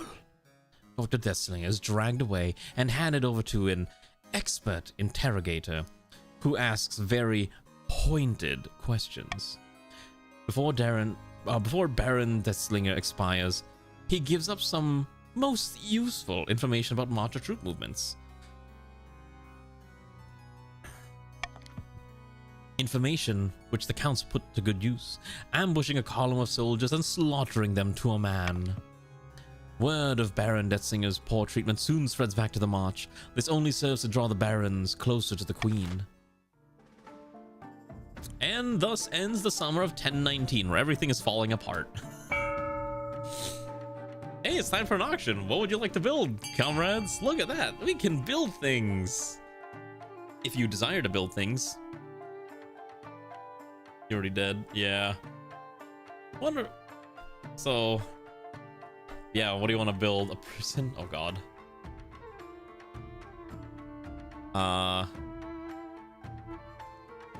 Also, let me drink my water real quick while this build's happening.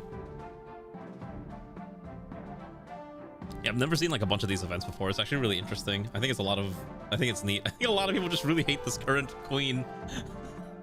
Let's see what the hell if the next monarch will have a much longer lifespan. I can't believe we lost the war against Ashmead again. I guess I'll have to try again in the next life. We're gonna keep trying until we win the war. I guess we're getting a monument. Okay, so at least the barons are trying to keep stability by voting for the monument. And then the counts are trying to up their military. Okay. Time's up. And so authority goes up, and so does the military for the count's fortress. The rebels currently have an extra point. I'm the best. How about your heir? Your marriage to Maximilian is not what you'd hope. He seldom sleeps in your bed, and over breakfast you exchange only a few frosty words before he departs to meet some friends for a card game. The last thing on your mind is procuring an heir, but the needs of the kingdom must prevail. Congratulations are in order. The royal wedding was a magnificent affair. But something's still missing. You need an heir.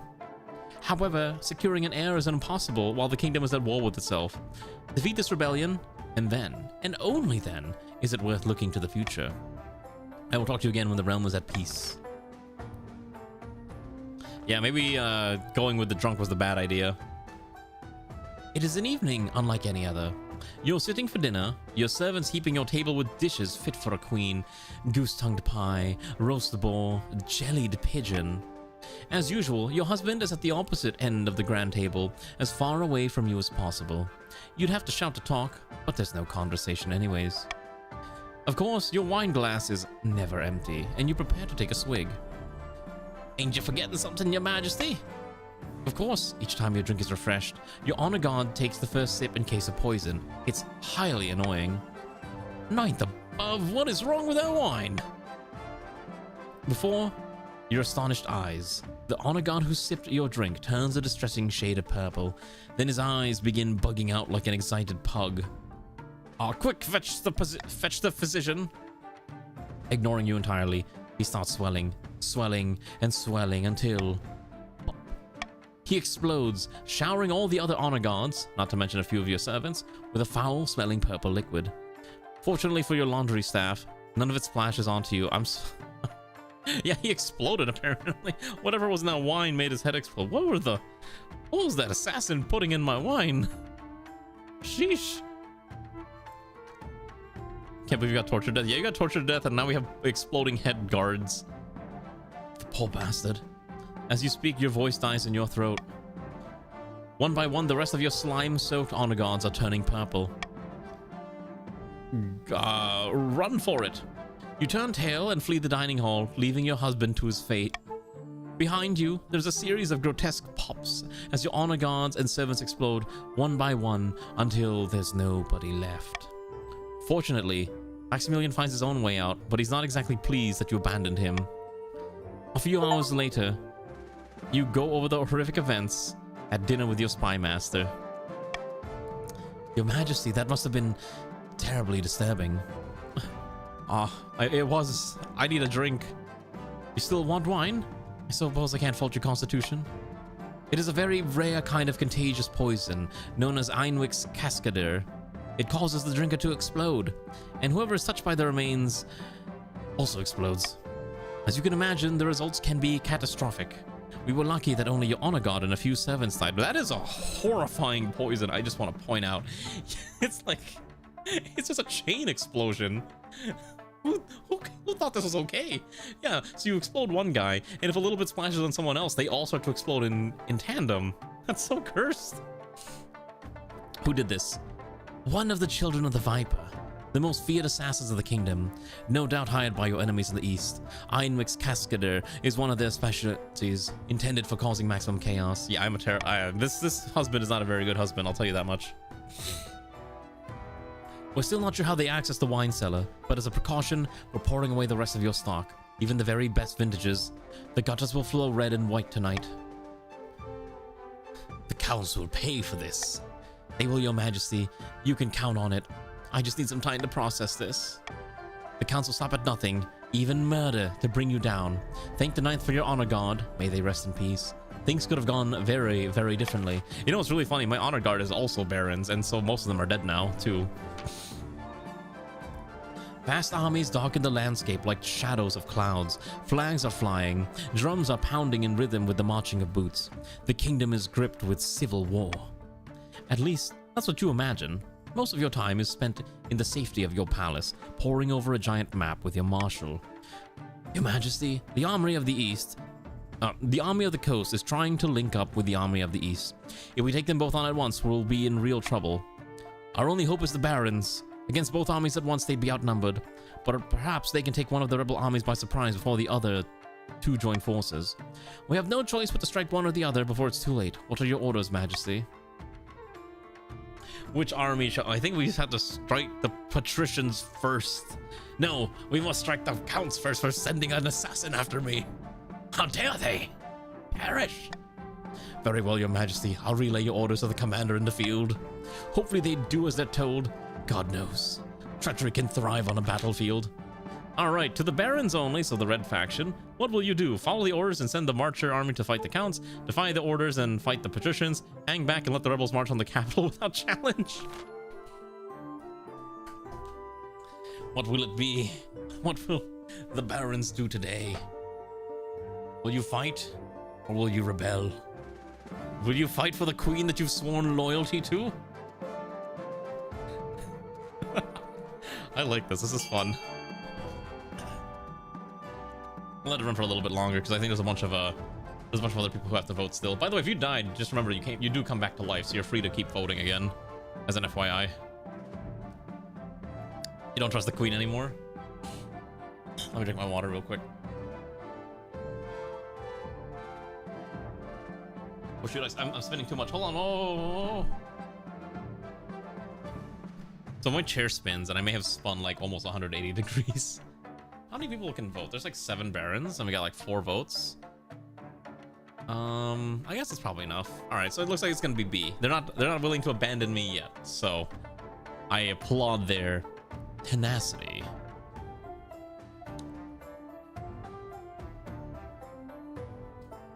Well, one of you is fighting against me. The others haven't voted, or they're not around right now, which is probably the correct interpretation.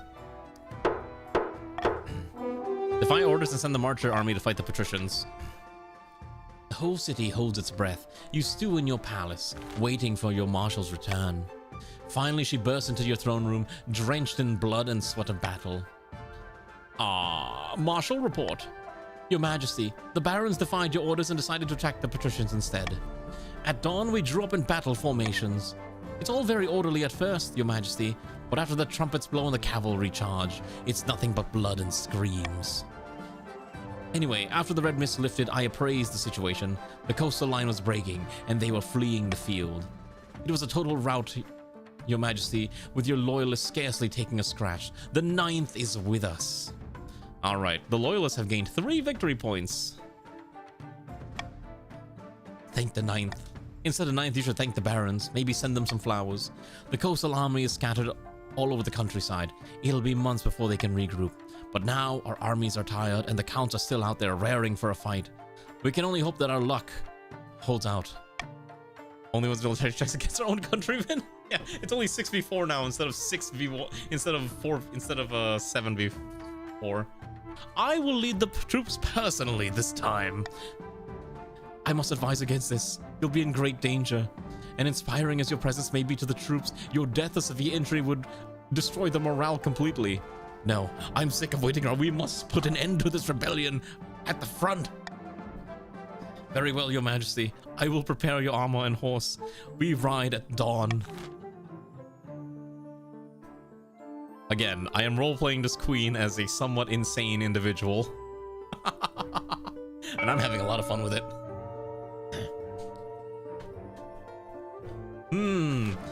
For the barons and all of their great help. Patricians invest wisely in wine exports, making fine on all the other way. Okay. I shall give the barons some money. They shall not defy me. They know who really holds the purse strings around here. Alright, so I just need to get 2 more victory points and we win. Also, hello, Hedigo. There's a lot of people who probably just... Oh, at least we have more accounts now. Ah, the monster slayer. Let's do this one real quick. Professional monster slayer named Marl asks permission to speak in private. You try not to object his muddy boots on your carpet. Your Majesty, you offered a bounty on the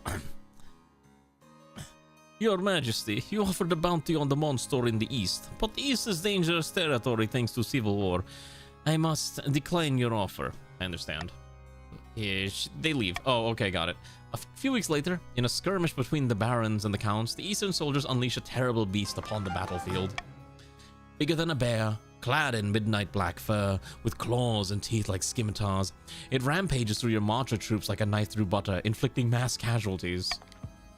From that point on, the counts unleash their pet monster on your soldiers again and again.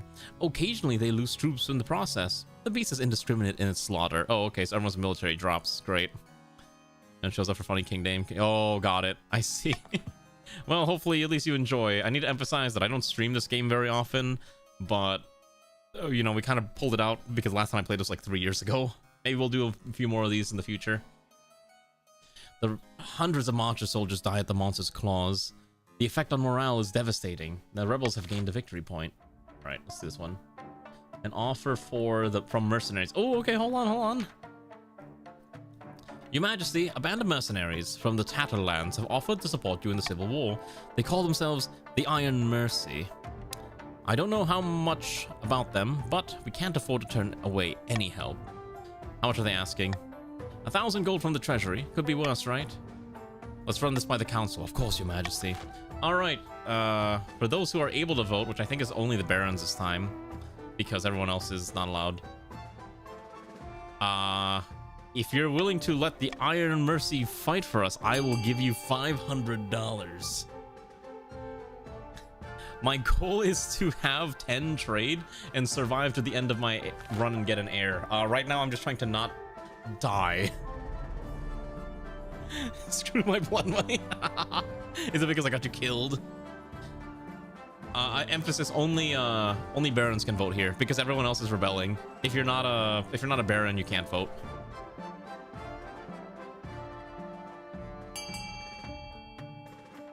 All right, I think that's all the active voters right now for this. Okay. We will, so at the cost of 1,000, we have pulled them, the Iron Mercy arrive on your shoulders soon after. When your marshal reports back from the first meeting with them, she can't hide a satisfied smile. They're a professional outfit, Your Majesty, each kitted out in full plate mail, wielding swords bigger than I am. They're disciplined and have a solid command of battlefield tactics, and let's hope they're loyal. As it turns out, they are loyal and effective. They clash repeatedly with the patricians, inflicting devastating casualties on the rebel army. This is having a real impact on enemy morale, Your Majesty. Money well spent. Alright, the final battle. Oh boy. It is the night... We gotta read this dramatically. Should I do... Oh, let's see, hold on. By the way, hopefully the voice I'm providing is fine. If you want me to do a different voice, let me know.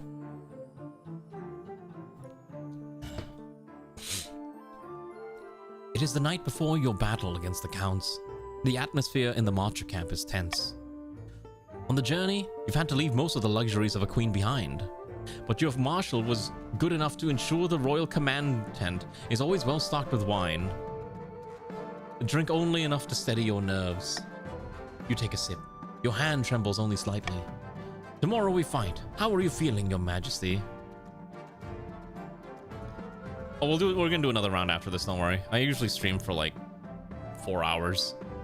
I am eager for glory. Let's see if that feeling survives contact with the enemy. Now that you're here, you need to lead your troops, otherwise the morale will plummet. Of course. At last, a chance to show off my martial prowess. I look forward to seeing you in action.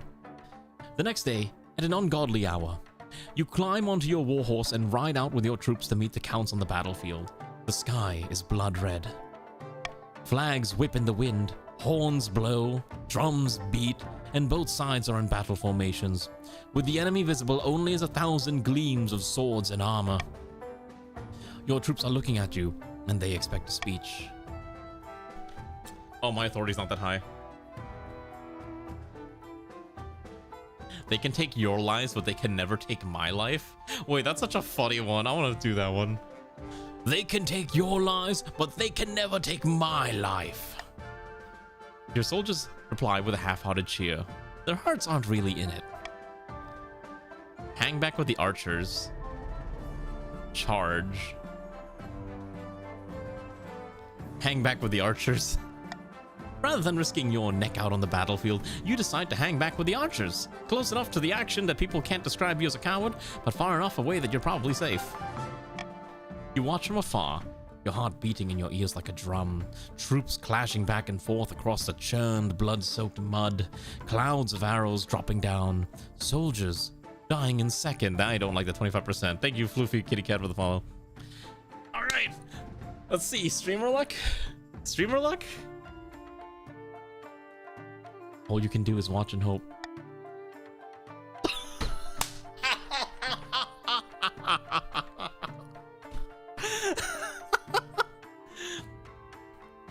The battle lasts for hours, and then in an instant, it's over. The Counts are running, and instead of fighting them, your soldiers are cheering and chasing them down and shoving swords into their fleeing backs.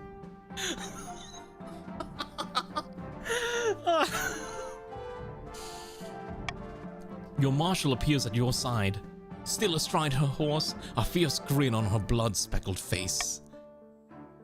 Is it over? She claps you on the back. It's over. After the battle is won, comes the bloody, unpleasant business of hunting down and killing the enemy before they can regroup. Their screaming faces will haunt you for a long time. And after that, comes a celebration. Your soldiers rampage around the camp, drunk and singing, happy to see another nightfall. Meanwhile, you and your marshal retreat to your tent to plan your next move. Can't shake the feeling that we've missed something. No, this calls for a glass of wine. No, a bottle! Your marshal happily accepts a drink, and you clink your glasses together. As you're taking a celebratory sip, however... Your Majesty, we've received word from the scouts. I don't quite know how to say this. Spit it out, damn you. Yes, Your Majesty. Yes, ma'am, Your Majesty. The Counts must have split their forces. The army we've defeated was a diversion. Another regiment's coming through the Crownlands. And to make matters worse, the patricians have gathered their scattered troops and are supporting them. Ninth above. We've won battle after battle, but the war still hangs in balance. They'll be outside the capital in a matter of days. What do we do? We must prepare for a siege. We've got a lot of work to do. Build up the capital's fortifications, stockpile food, and train up a citizens' militia. But don't worry, Your Majesty. This is the last-ditch ploy of a defeated enemy. We need to outlast the siege, and the barons will come to our rescue. Oh boy, I can't believe I won that RNG. Oh, that was so funny. Oh, I should have said Twitch clip that earlier. That was so funny though. I gotta hunt that down and clip it later. That was so cursed. I can't believe I won. All right, and thus ends the winter of 1019.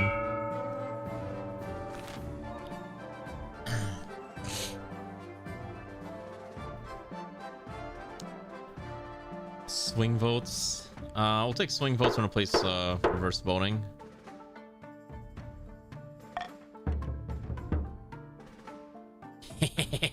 I'm winning that rebellion. Oh, the war's end. Okay, here we go. The sun rises on a city in turmoil. The counts and the patricians began their assault last night, and you've heard nothing from outside but screams and howls and the clash of blades since. Half of the capital is in flames. Soldiers rush back and forth, shouting panicked orders. You haven't seen your marshal since the night before. Perhaps she's already dead. The royal court is empty except for you, brooding on your throne. Your husband is long gone. Last night he gathered his retinue and struck out to escape the capital on his own. You offered to accompany him. He refused. A queen should die on her throne, he said. Your Majesty, you must see this. Follow me. She leads you up to the palace walls where you look out over the endless mass of soldiers rampaging through the streets of the city. In the darkness of the dawn, you can barely make them out. Only silhouettes and countless glimmers of torches. You duck as a burning arrow sails overhead. Why did you bring me here? Look closer, Your Majesty. The army is shifting and convulsing like a great beast in pain, horns trumpet and hooves thunder. The barons have arrived in full force, a mighty hammer taking the patricians and the counts by surprise and smashing them against the walls of the city. Victory! After that, it's just a mopping up. The patricians and the counts make a brave final stand, but they don't stand a chance. Their armies are crushed. By dawn, the corpses of their soldiers clog the rivers and blanket the city streets. The crows feast like never before.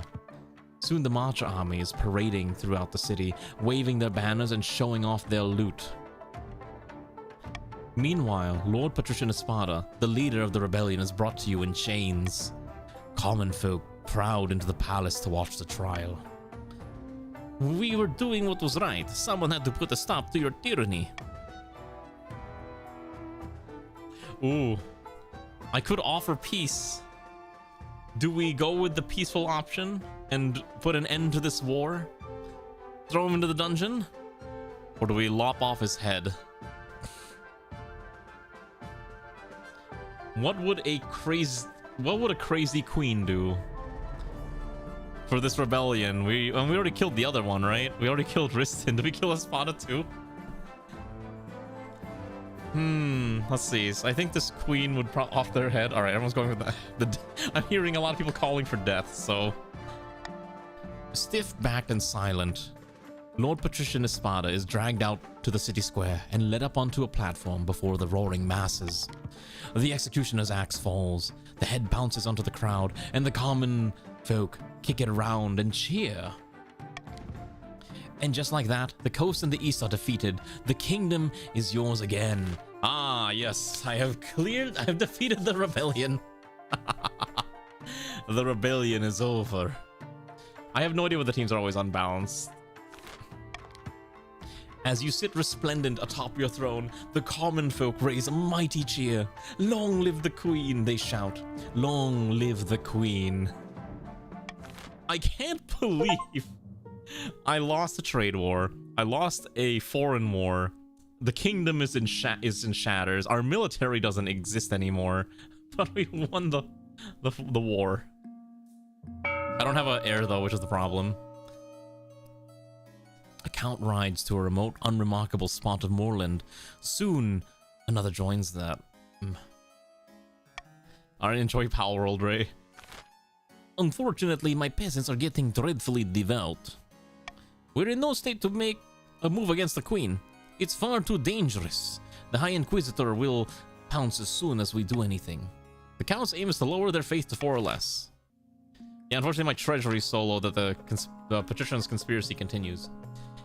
In a dingy seaside tavern, 2 patricians of the coast meet to plot their latest scheme. The treasury is practically empty, and the queen is struggling to fund her ambitions. We're perfectly placed to offer her a loan. So helpful of us. Indeed, these loan agreements will be as friendly as a bear trap. absolutely loaded with hidden catches in the small print. Now watch me work my magic. Good evening, Lord Patrician. What exactly is the purpose of this meeting? I heard about the Queen's recent money troubles, and I thought we could both benefit. Just sign here and here. This agreement does seem very fair. Very well, I'll sign.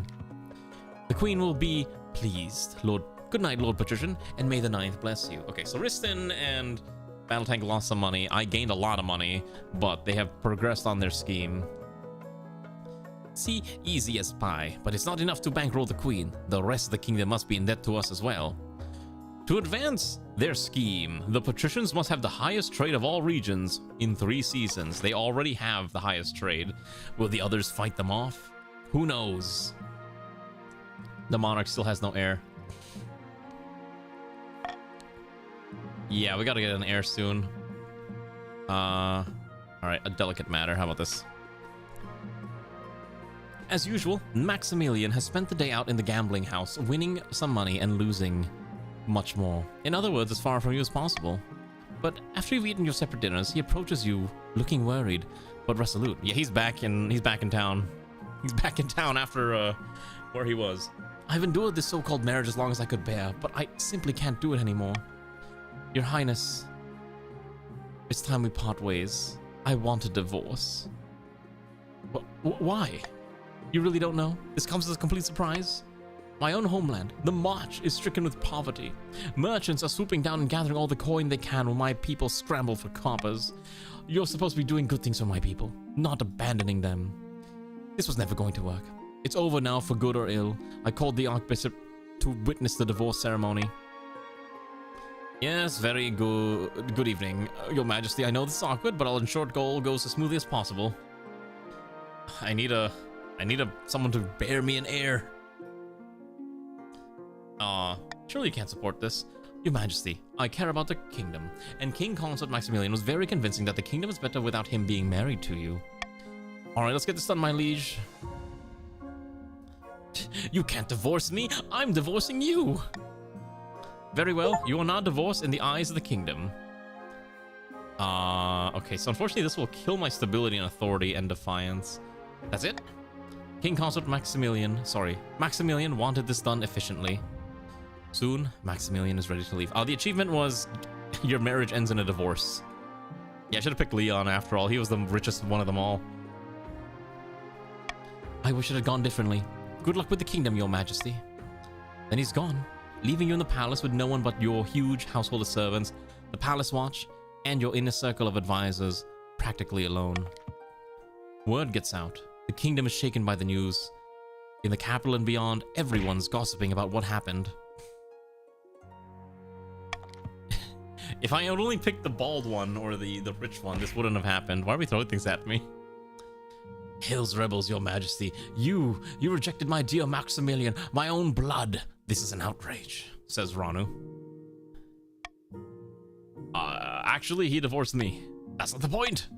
I and my fellow barons worked hard to put a dowry together for poor Maximilian, tailor his outfit, prepare the feast, and now the marriage is dissolved. I petitioned the queen to refund the cost of the wedding. Ooh. Ooh.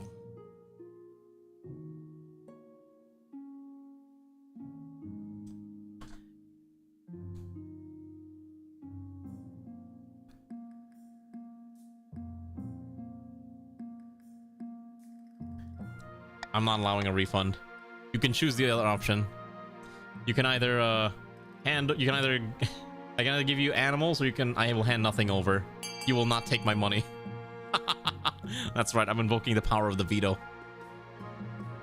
Also, hi Kahila. Welcome to the Twitch side.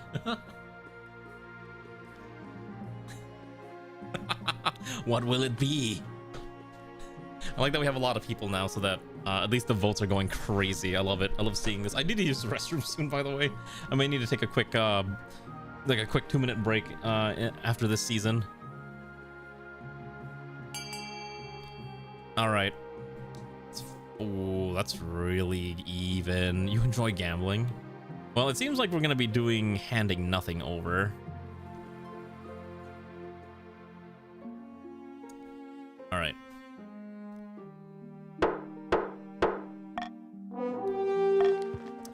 Great God, this is an insult, not just to my family, but to all barons. As anger grows in the march, you do hear whispers that some believe that you are in the right for standing your ground. Hopefully your supporters will win out. Meanwhile, Ranu is forced to put up Maximilian in their estate, which turns out to be a great expense, costing Ranu nearly 750 coin. He busy himself with improving the march's standing at the cost of all the other regions, but that's no longer your concern. A new honor guard. Okay, here we go.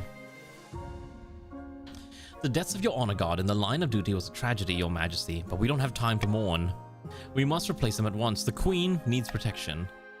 Okay, so each region offers a selection of elite guards. The counts with the knights of the Order of the Drowned Rose, the patricians with the champion gladiators, and the barons offer a new squad of battle-hardened veteran soldiers.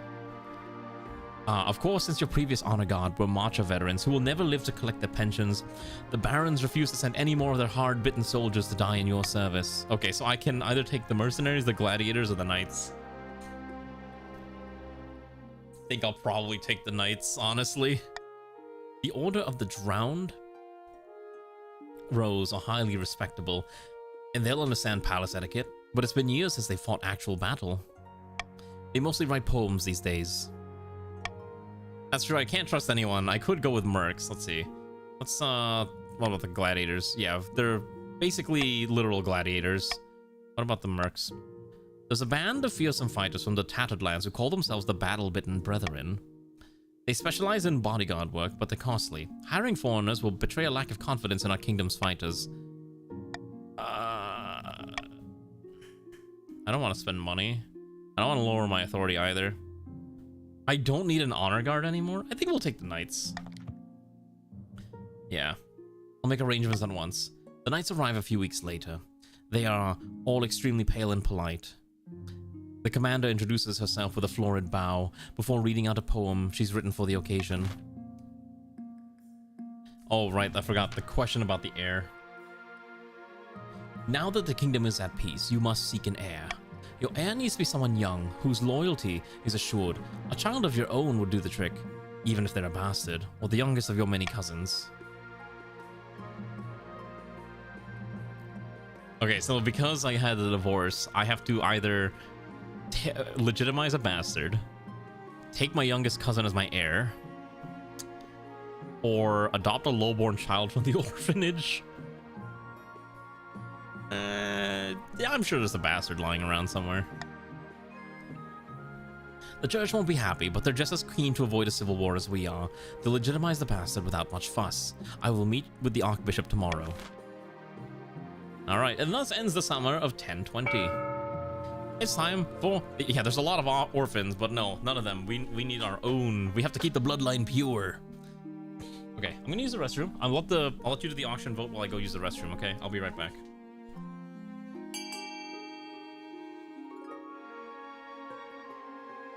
Oh shoot, that's in the way, isn't it? I'll hide that slightly.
Yeah, unfortunately, there is a fairly decent disparity in how many players are in each faction, because there's a lot more March or Baron Marchers than there are any of the other ones, and I have no control over this. I need to emphasize, it's just kind of randomized.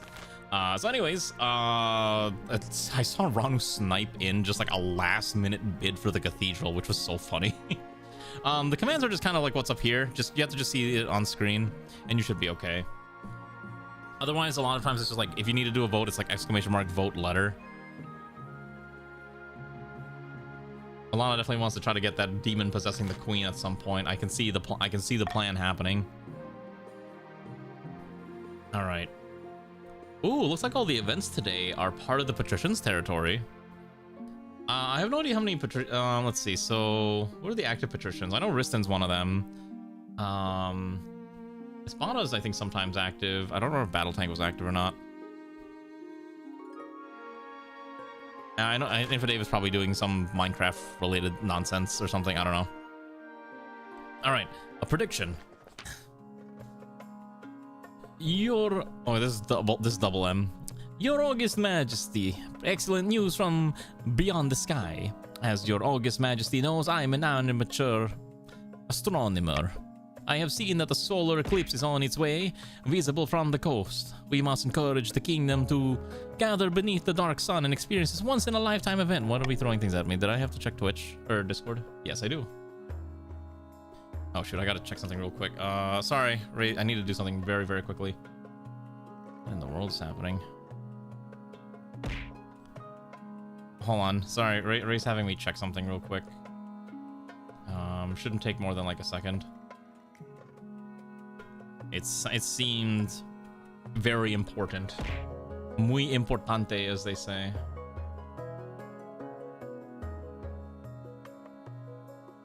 Okay.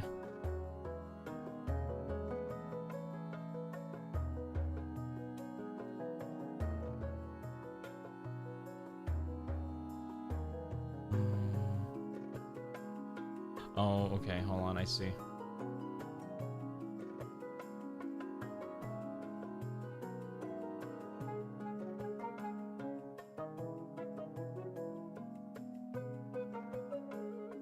Okay, give me like a few minutes.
Sorry, I apologize. This is kind of an important email I need to kind of get answered very quickly. It's just taking me a little bit of time because I'm trying to remember some information that I need that pertains to this email. So that's kind of why.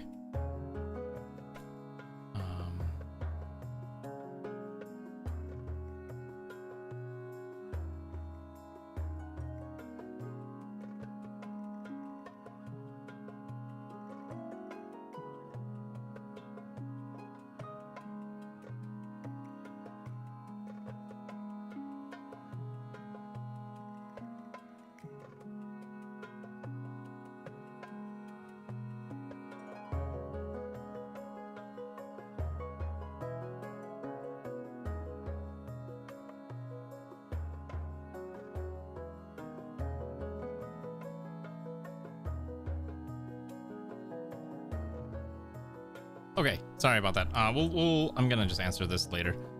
Anyways, let's continue our magical adventure. So anyways, there's eclipse coming from the ninth god. Also, I should probably get rid of this hot pot in front of my face.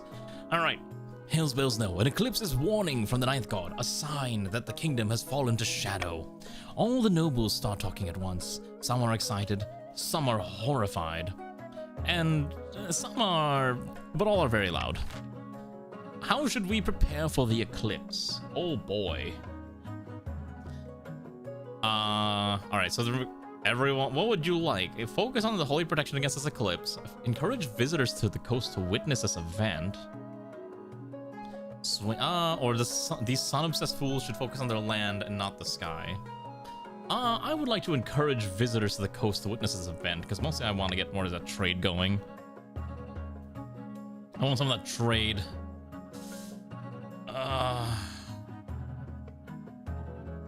Wait, no, I don't want the patricians to have that much trade. Hold on, wait a second. Yeah, that's a bad idea. Yeah, you know, I'm not gonna do anything. You can all vote. All right, just pick whatever choice you kind of vibe with. What do you vibe with?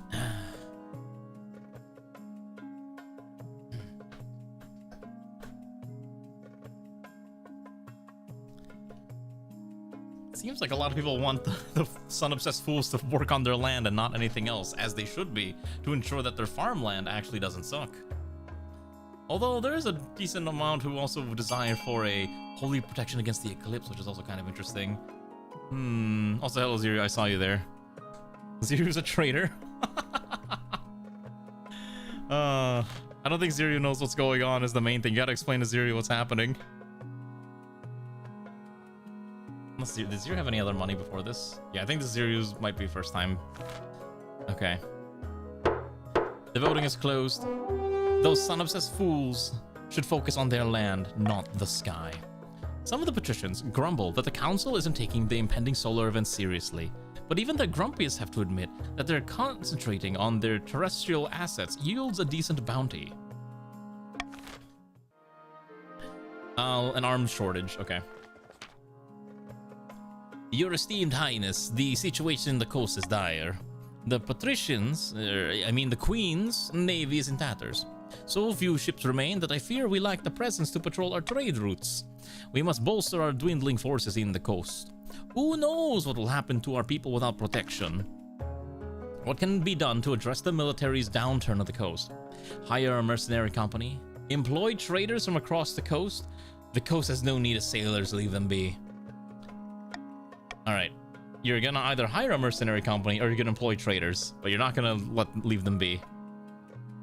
You don't know what this is? Okay, so essentially before we press the vote, this is a storytelling game with voting, essentially. You are a noble in this kingdom, which is falling apart very quickly, and you get all these different choices and you have to kind of vote on which one you feel is the one you want to do. Just kind of go with the vibe. And your faction is the green faction. Hire a mercenary company or employ traders from across the coast. What will it be?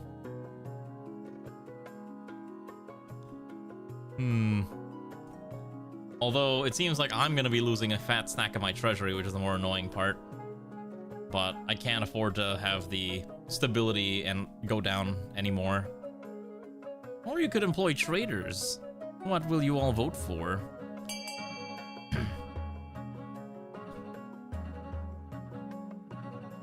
Oh, I guess this is the, I think it seems like everyone wants A to be the choice for today.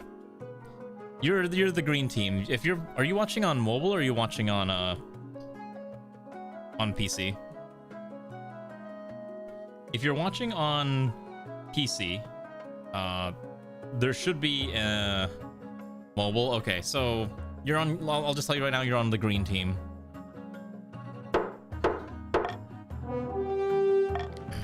Mercenaries. I'm not usually one to trust them, but I suppose it's better than nothing. On your marshal's advice, the treasury contributes a large sum to the hiring of a cadre of Salish freebooters to protect the coast. The Salish are uncouth, foolhardy, and unaccustomed to rubbing shoulders with nobility. Many patricians complain about their lack of discipline, but at least the shipping routes are safe. A new contraption, oh boy. Your Majesty, a noble patrician by the name of Double M wants to present you with a new invention. Your esteemed highness, we are entering a modern age, a more humane age. Yet botched executions are commonplace. Decapitations where the head doesn't come off or hanging where it does. No more. Behold, a merciful machine for removing heads quickly and painlessly. I call it the Double M59. They switch the cloth away to reveal a huge machine of iron and wood. It has a hole for someone to place the head and a heavy blade dangling ominously above it. The sight sends a chill down your spine. You want to name this horrible thing after yourself? Why not? This is a machine of mercy. With a little funding, Your Majesty, I can distribute the Double M59 across the kingdom.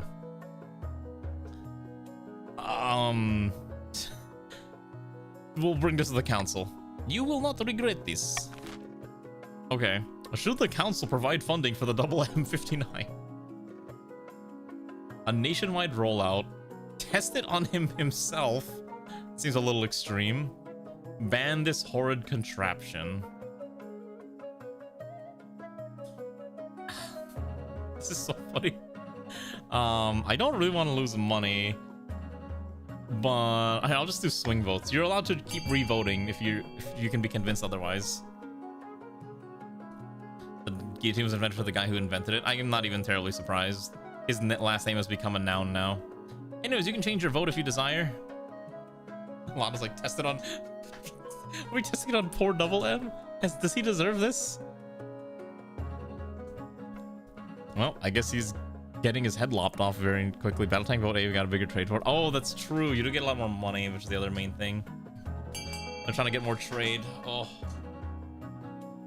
Doing it for the revenge. Has everyone voted? Everyone who wants to vote voted? I'll let it... I think there might be a bit of Twitch delay, so I'm just gonna let it sit for a few seconds. Usually that's what I'm learning, is that there's a fairly decent amount of delay. Okay, it looks like it's gonna be B. Okay. Ron was the only one who was like, we should ban this. Everyone else was like, anyways, we're gonna do the funny. Alright. Sure. Oh, wait, does this kill us? Oh, because my stability just goes to 0. Oh, shoot. Well. Wait, no, I just wanted to help people. Old Patrician Double M is dragged to the Double M by your watch captain, and the head is forced into the hole. No, please. Dead. Stability is now anarchic. Oh, that is helpful. With the value of the Double M59 now proven, you take the money from their estate to fund the rollout across the kingdom. Soon, you're chopping through the backlog of condemned prisoners with unprecedented speed and unprecedented mercy. And thus ends the autumn of 1020. You can set different taxes. Okay, is there a way to increase my stability? Not really. I do need money, but I also don't want to take that much money. The barons helped me in the war, so I'm not going to tax them that much. I think I need to lower the patricians' threats. I don't think... Do the counts even have that much money? They don't. It's just like trying to take blood from a stone. I think I'll just do a common tax. Just a very basic tax. A very normal tax. Oh, here it is. All is lost anyways. Over the last week, the kingdom has fallen apart. Gripped by rioting and unrest, the common folk have risen against you. It's anarchy out there. You've sheltered in the palace while the mob heaves through the streets, toppling statues and dragging nobles from their mansions to be stoned to death. You must regain control, Your Majesty. It's too late. All is lost. Call for an urgent council meeting? Can't be done. The nobles have returned to their homes to look after their families. They face similar unrest within the borders. Get me the marshal.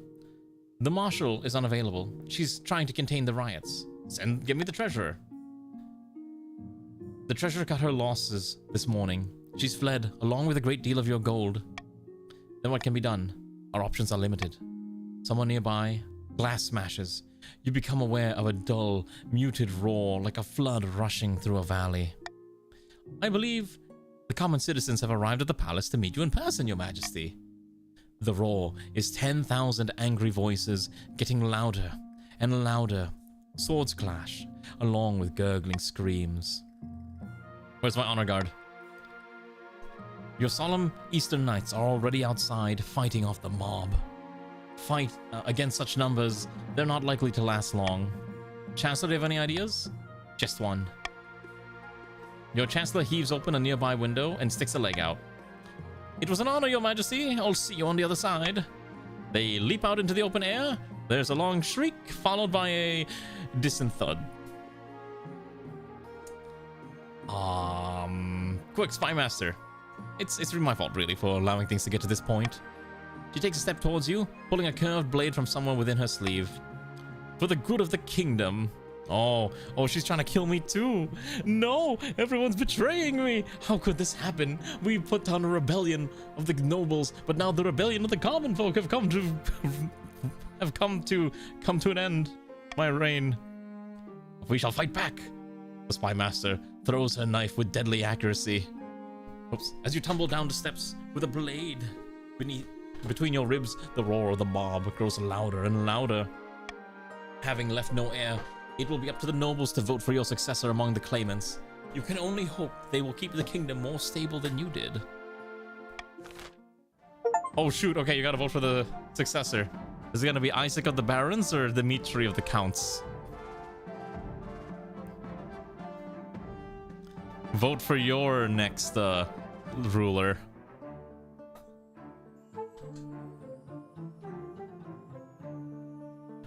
My back is itchy. Hold on, I'm like trying to scratch it. Oh.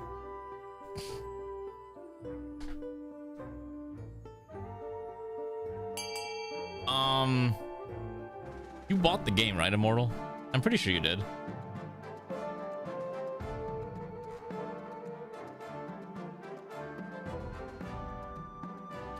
I have no idea why it's not giving you the golden gilding. Oh, you have to have it open, like, actively? That's so funny. Okay. 9 people voted for the next monarch to be Dimitri of the Counts of the East. Oh, the Counts win, ultimately. Having plunged the kingdom into utter chaos, Queen Sabine was assassinated by the Spy Master, whose loyalty was always to the kingdom, not the queen. Unable to keep their puppet on the throne, the barons were forced to retreat to their secluded fortresses and brood. It wouldn't be long before a new marcher claimant would arise, and when they did, the barons would be ready. The patricians failed to turn the kingdom's debts against it, and the moment had passed. Ever practical, they set out about collecting interest and hoarding wealth, waiting for the time to scheme once more.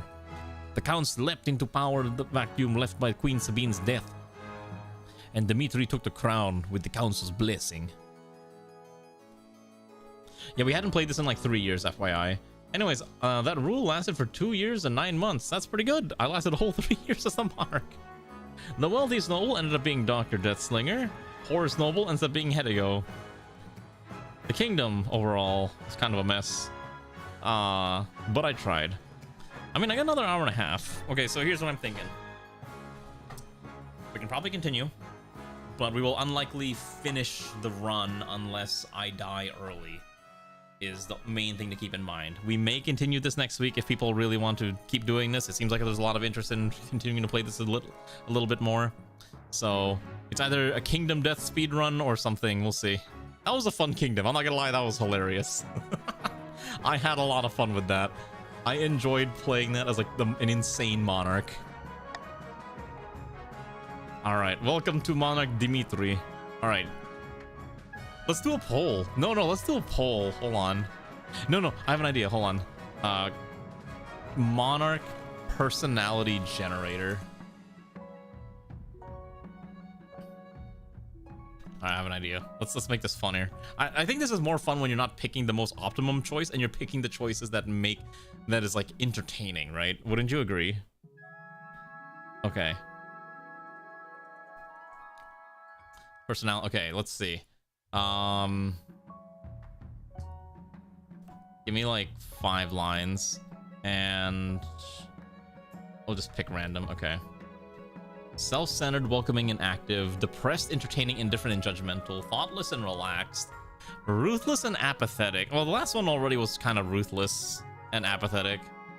Self-pitying, well-mannered, and blunt.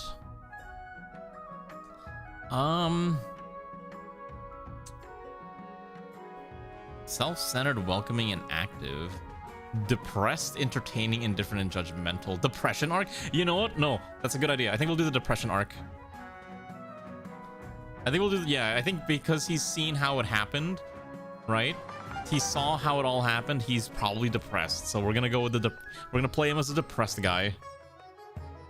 Okay, yeah, that's gonna be his plan. Monarch Dimitri's a depressed guy. Also, he comes from the Count's lands. It's all like grim, dark, and vaguely Transylvanian over there. All right, you know what to do. Exclamation mark join. Also, thank you for the follow who followed. Wolfie the storyteller. Hopefully you're enjoying your time here, comrade. I'm sure nothing bad will happen. That was a fun run. I'm not gonna lie. Every time it was like something bad happened, like I still cannot believe that Queen Sabine ultimately did defeat the rebellion. That was the funniest shit. I was like, that's so fucking funny. I don't think you can pick, like, I don't know how you pick your faction. Like, is that wait, hold on. Is that an option? Can I set is there a setting that allows me to let people pick a faction? It's always randomized, right? I could have sworn it was always randomized. Okay. I mean, we got like, okay. Yeah, that's true. Okay, we got a lot of people here.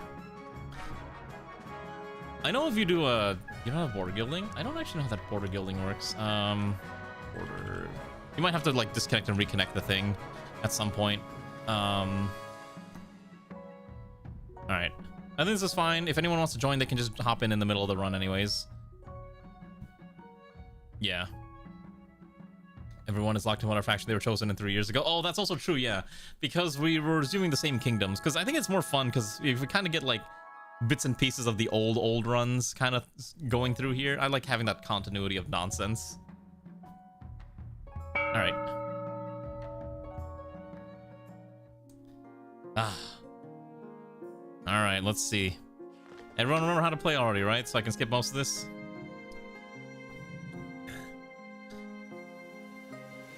Events have been proceeding exactly according to plan. The throne is ours. Oh wait, hold on. This is the... Now just remember our agreement. In all matters of state, you shall favor the East. Oh, what if I govern for the good of the whole kingdom? Please, put these delusions of benevolence out of your head. It's embarrassing. We put that crown on your head. Don't make us take it away. Now introduce yourself to the rest of the council, but don't forget what I told you today. This is Riston. A pleasure, your esteemed highness. I hope to see our kingdom prosper and grow wealthy under your reign. And this is Baron Deathslinger. Hail and well met, my liege. Under your leadership, we'll whip this kingdom into shape. The council hall immediately fills with raised voices. What do you think? Will they be a good little monarch and do as they're told? Too early to tell, but I have a bad feeling. We should have a backup plan just in case. All right, who's ready to vote for your plans? Okay, so if you're on team... Well, not yet. All right, coronation. Your Majesty, you may have won the throne from Queen Sabine, but you must still answer to the council. As is tradition, they will decide what happens at your coronation. Let's just get this over with. Shall we call the nobles in? All right, what kind of coronation will we have? Throw the monarch into the river. Let's put a vast banquet for the monarch. Require that everyone wear black and listen to dreary Eastern music. You know what? Here, you can all vote.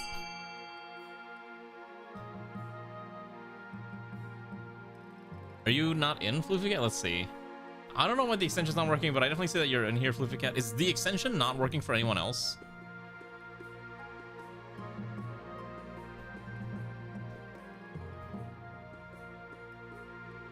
Like, gotta make sure to turn off that extension. Isn't working for you? Okay. The extension might be broken. Okay. I might need to look into that. Sorry, I don't know why it's not working.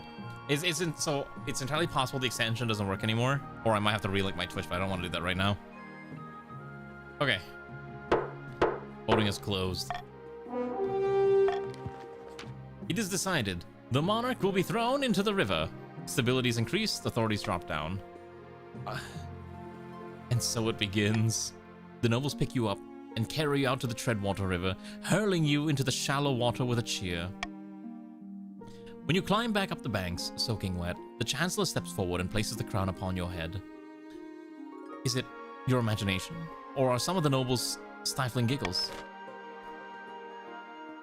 Oh, I'm sorry. I'll have to take a look next time before we do this again. The path to victory. All right, who's ready to pick your, Uh-oh. What the heck?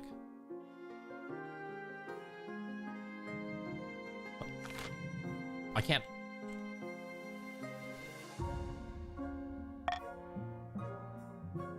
I can't click anything. Hello?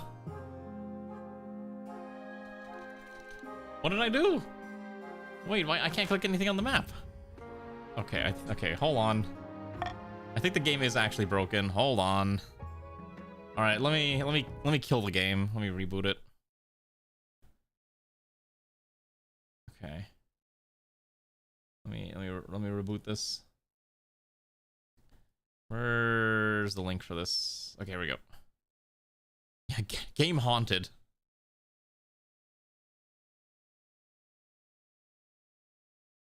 I can't believe game haunted.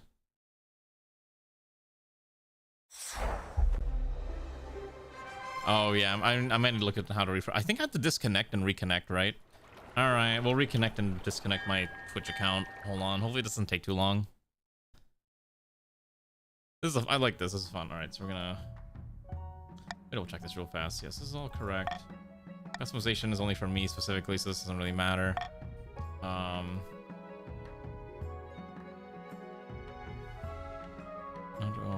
Not affect linking your new Twitch account. Okay, so do I have to unlink and then relink?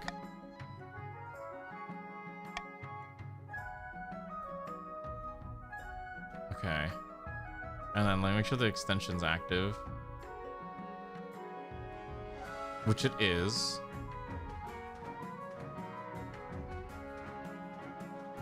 Okay, the extension's already active as overlay 1. So this should be fine. Okay. We can continue the game. Okay, so I think we gotta start over. Try again. Refresh if you have to. And then you should be able to just do the usual exclamation mark to join. Make sure you type it correctly.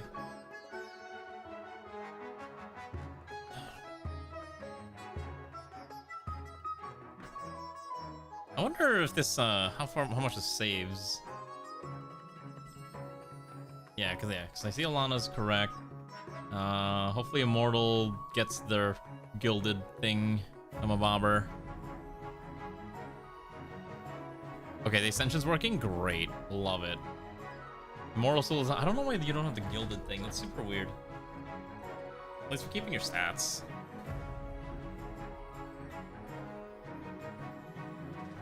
Is your customization also not right? Maybe you need to... I don't know. That's super weird. You know what it is? What do you think is causing the problem?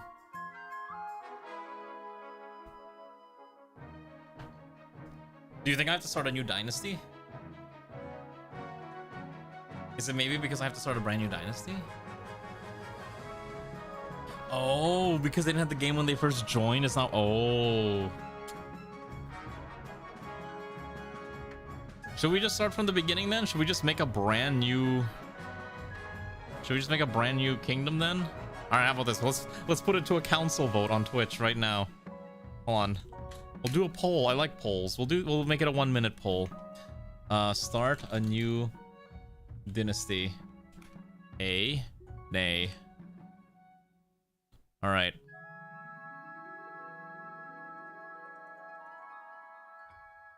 What will it be, comrades? Shall we start a new dynasty?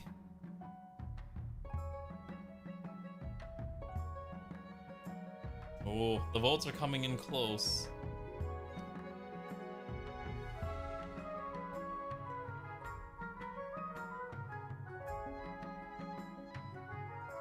I mean, to be fair, the crashing and burning is half the fun. I feel like there's a lot, like, it's easy to be like, oh, trying to win, but then, yeah, I don't know how it's soft. Okay, it sounds like we're starting a new dynasty, which means we will have to have everyone rejoin again in a second. I'm also just switching how I'm sitting on my seat. Give me 1 second. My seating is very awkward and strange.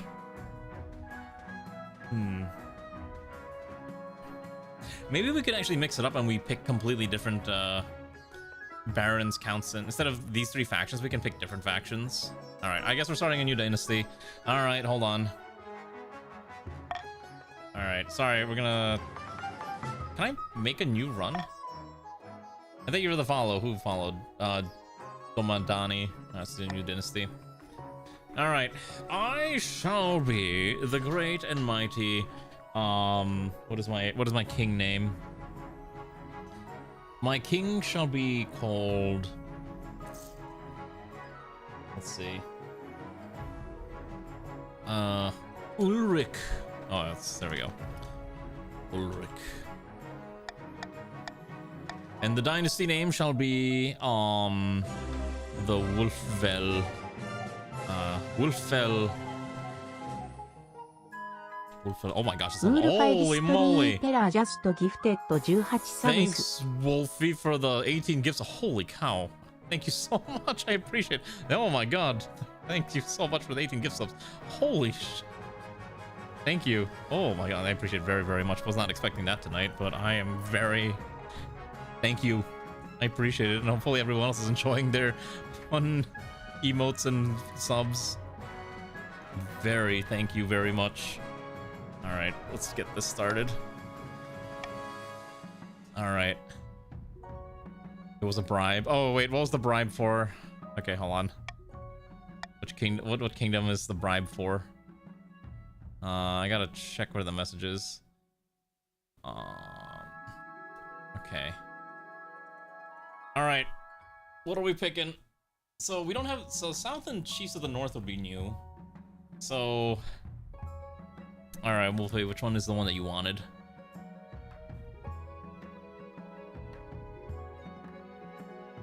All the Grandies of the South. Alright, so we'll do... So... We'll do Counts, Grandies, and... Maybe we don't do March this time? What if we do the North? Pagan religion and prowess in combat? Yeah, why don't we try this? Yeah, this might be fun. We'll try something a little different. We'll do North, Counts, and Gandhies. Make sure, okay, so before we start, make sure if you own the game and you're trying to customize your character, make sure it's customized right now before you join in. I think it'll be, so let's see, this will be a lot more war-centric because we don't have the merchants, we have the duelists, we have pagan warriors, and then we have the spooky people. Okay. For players who own the game, you can now type !join region to join that specific region, such as join Counts or join Grandies. Okay. So if you want to join a specific one, you can this time. If you want it to be random, you can be random. That's also a choice. This is going to be quite the run. I can already tell this is going to be a... A lot of people want to join the Counts already. That's so funny.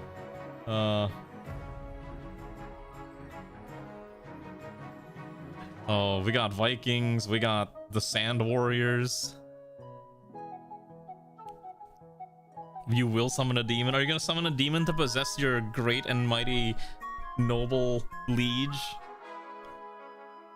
Yeah, it's a lot of... I'll let this run for a little bit longer before we start. This Norwegian Miku is our patron. Actually, no. Wait, I like that idea. The pagan gods of the chiefs of the North worship is actually just Hatsune Miku. Wait, that's actually a really funny idea.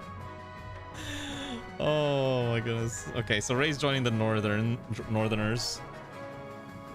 Oh, we have a little bit more. We have almost 15 joining us. I'll let it run for a little bit longer. Maybe like another minute. Okay. Here's your character, Immortal. Is that what you're supposed to look like? Yeah, the Counts are the rich people. They're all the ones who own the game and are willing to keep doing silly things. Sure, I'll check your character spot up. Where are you at? You don't own the game, do you? You just look like that. Wow, Ray has pink hair. She actually got herself set up. All right, Riston, you have a funny mustache, which is really funny. All right. All right, this is probably good to start. Anyone who just joins in late, they can just join in normally as expected, right? All right. Kahila, you are in here. Yes, you're in the southern. That singer. Yeah, you're right here. All right, let's try this out. We've done so many runs with the marches or the barons and the patricians. This is actually gonna be interesting. I don't know anything how the north lore is or the southern lore. I don't have an accent for these people, which is the worst part. I have to figure out how I'm gonna give them an accent. All right, council introduction, the usual. Now that you're king, your first duty is to meet with the council of nobles, blah, blah, blah. We know this. Okay. Okay. What accent do I don't even know how to do like a Viking accent.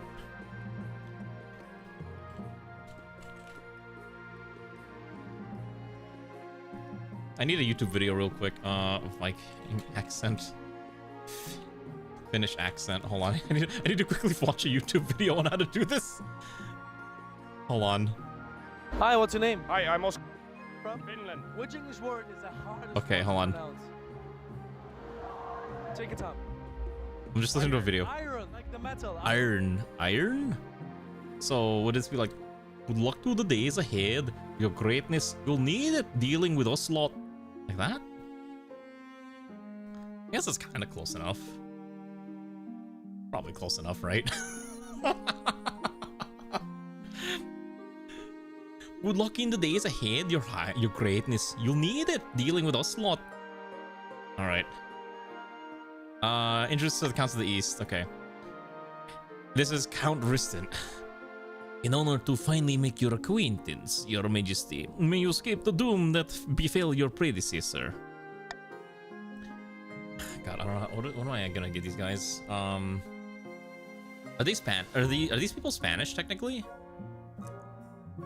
What the fuck do you do a Spanish accent? I only know how to. Can I make them Filipino instead? Let's see. An Indian accent would. May the night God bless your reign, your highness. I trust you will conduct yourself with honor and faith. I can do an Indian accent. Can't really do a Spanish accent, which is kind of the problem. Why am I only good at Indian accents? I'm not Indian, I will promise you that. But I don't know. How do you do an Indian accent? How do you do a Spanish accent? Hold on, I gotta watch a YouTube video. And you gotta be very careful because like I don't want to get in trouble by someone watching this. Hold on. Spanish accent. I really should watch a video on like how to do random accents. Okay, hold on, let's see. Spanish accent. God, otherwise it's just gonna be like Mexican, which is not exactly Spanish I'm thinking of. Mexican. Eh. Colombian. No, because the British accent is kind of like the default that I use for everything else. May the night God bless your reign, your highness. I trust you will conduct yourself with honor and faith. Like that, maybe? That might be fine. Yeah, that's probably fine. Alright. May the ninth God bless your reign, your highness. I trust you will conduct yourself with honor and faith. The council hall immediately fills with raised voices, blah, blah, blah. You sit back. Yes, we already know this one. Okay. Coronation time. Okay. Your Majesty has scheduled a coronation. Shouldn't I be giving the orders now? Of course, Your Majesty. But to delay any longer would make the nobles restless. And when they get restless, they take their daggers and look for the nearest back. Well, we wouldn't want that, I suppose. How's tradition? The council will decide what happens at your coronation.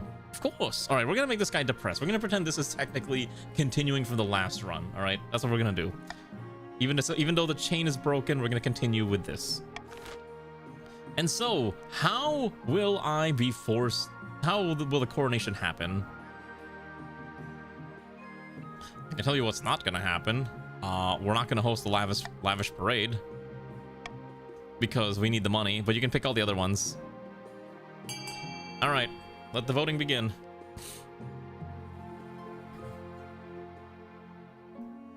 Yeah, this is gonna be a very wacky run because hopefully this is at least entertaining to all of you.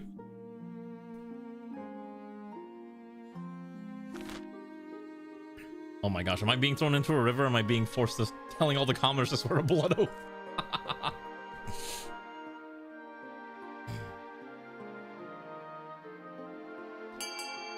It's still even. Is there anyone else who hasn't voted yet? That's 10 out of 16 votes, so I'll let it run for like a few more seconds. Otherwise, I think it's gonna be me choosing between swearing a blood oath or throwing me into a river. Both of which are kind of net same. Alright, well. I guess we'll stop at that many votes. I guess I'm being thrown into the river again. Xanth, you might need to rejoin because we started a new run. It is decided the king will be thrown into the river. Well, let me get out of my nice robes. The nobles pick you up and carry you to Treadwater River, hurling you into the river. When you climb back up, they're fine, blah, blah, blah. We already read this one earlier. Okay. All right, path to victory. Okay. Your Majesty, when you die, how do you hope the kingdom will remember you?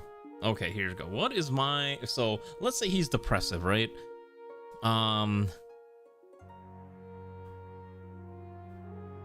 He wants to be remembered as...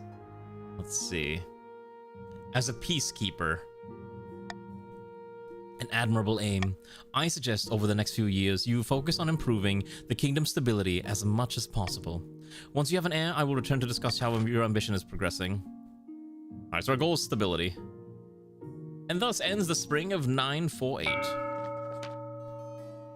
Dimitri of the Domodani dynasty, notorious former hermit, leans delicately on the podium, speaking in a melodious voice.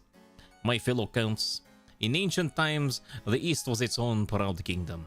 We can bring back those days of glory, but not while the false King Ulrich bears the crown.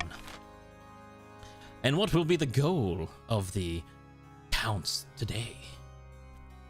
I already know what Alana's voting for. I don't know what most of you are already voting for, so it's not even a question. Good God. How many of you are there? There's 6 of you, so 5. Yeah, that's already enough to win the vote. Okay.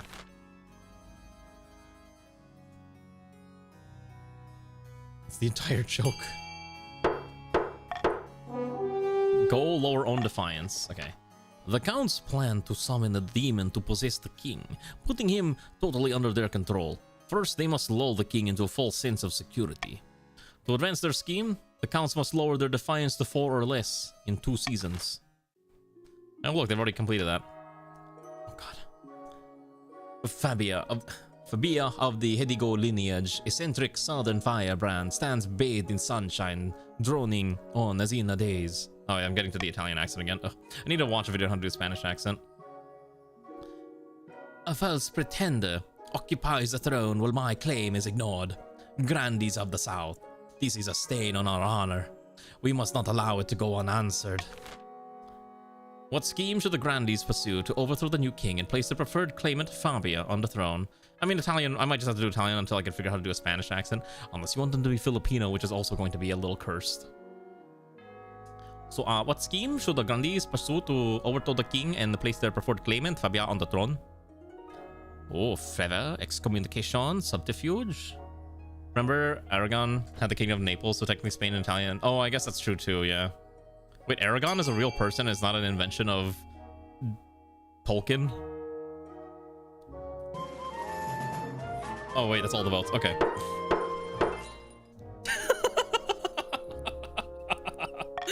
Also, hi Zoigo, thanks for the raid. How was your model making? I think you're doing like a model thing, right? How was your stream, Zoigo? Hopefully you had a good one. There you go. Welcome to the funny game where we're doing kingdom building. All right, raise own farming. Okay. Well, Zoigo's also is also a mod. The grandee claimant Fabia has been chosen by the 9th god to be the next queen. She has promised the first miracle: food for all. To advance their scheme, the grandees must raise their farming to 5 or more in the next 4 seasons, which they've already met. Good to know. School of the Espada clan. powerful political mastermind stands precariously on the longhouse crossbeam, spitting as they speak. Chiefs of the North, we all know that I should be on the throne, not this imposter King Ulrich. How do we make that happen? All right. How do you want the Chiefs of the North to succeed? I'm glad you got the kit complete. I did see the picture of the kit and it looked interesting enough. Zongo, if you want to join, you're free to join if you own the game. Otherwise, just do ! join and you'll become a noble at a random faction. Oh, yeah, I gotta look up how to do some of these accents. Like, my accent range is basically vaguely British, mid-Atlantic, Indian, some Filipino, and some other weird ones that I can kind of sometimes do. A doppelganger? Okay.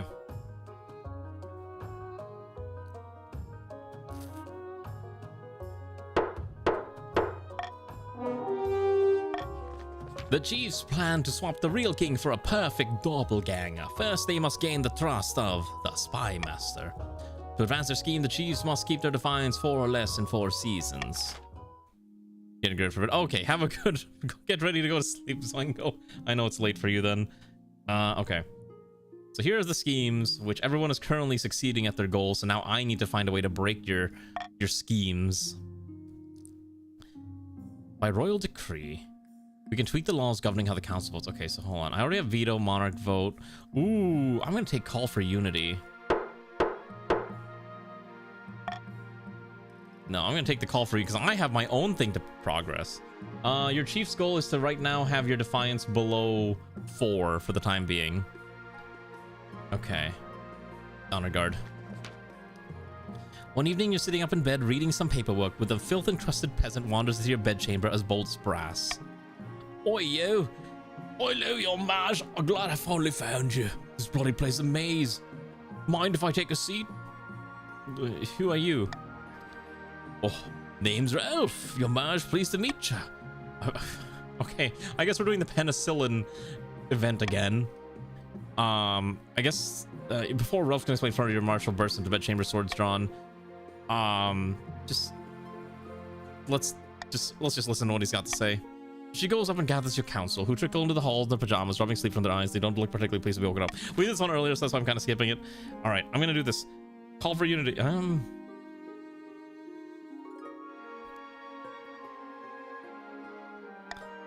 You must pick you must pick one of the 3 regions to invent penicillin. I will not allow it otherwise. Also, how are you doing, Sony? Yes, we are doing things.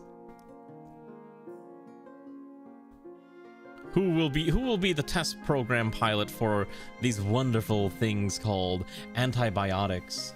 Yummy, yummy penicillin. I love it. So very oishi, very tasty, very sugoi, as the kids like to say. I am just cringing myself out now.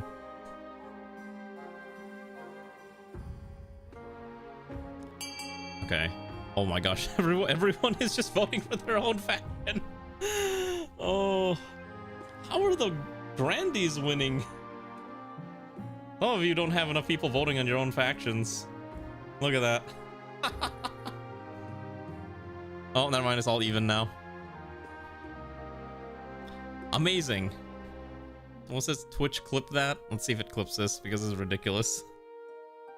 It's like when I used to do polls for what game am I streaming, and I was just like... I would put a poll up, and it would just be even half the time. Okay.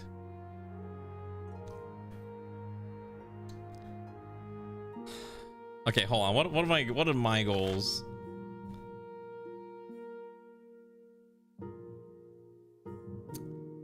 So no matter what, all the defiance goes down.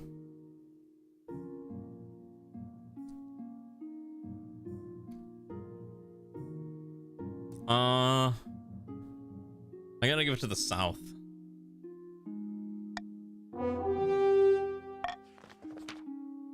Under Ralph's close supervision, injured southern soldiers eat moldy bread to stave off infection. To everyone's surprise, it works. The southern military is soon fresh and healthy, and the new medication is rolled out across the entire kingdom. Ah, yes, everyone's defiance is down. Wonderful. And my stability is up at 8. Excellent.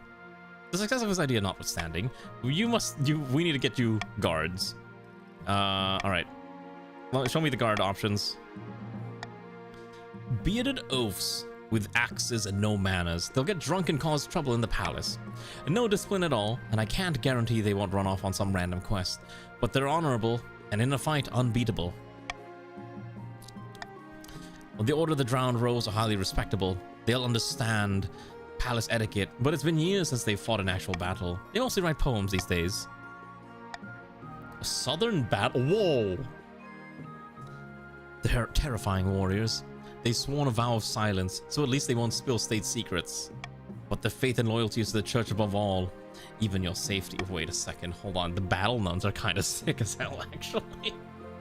I'm taking this battle nuns. That's not even a question. That's so cool. Give me the southern nuns. I will make the arrangements at once. The battle nuns arrive in the palace a few weeks later. They nod to you silently, their solemn steel masks betraying nothing, before filing into formation behind your throne. I was like, I saw that. I'm like, that's not even a question. An avalanche. Oh boy. I'll keep the church happy. A devastating avalanche has buried a mountain of villagers within my domain. There were few survivors. I suppose we should help. The other nobles are under no obligation to help the North. But surely they will vote with compassion. Oh boy, a voting event. Okay.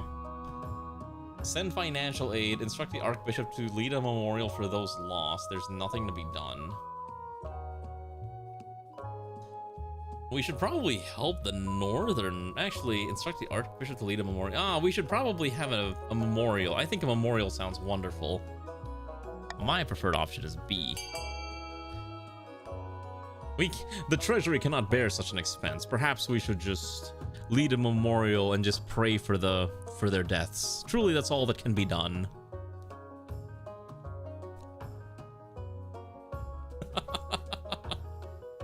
I love manipulating the vote with honeyed words, trying to convince you all of my decision making. Oh wait, my crown got bigger. Oh wait, there we go. I was trying to zoom myself in, but kind of messed that up. Oh my god, maybe this crown's a little too big. Alright.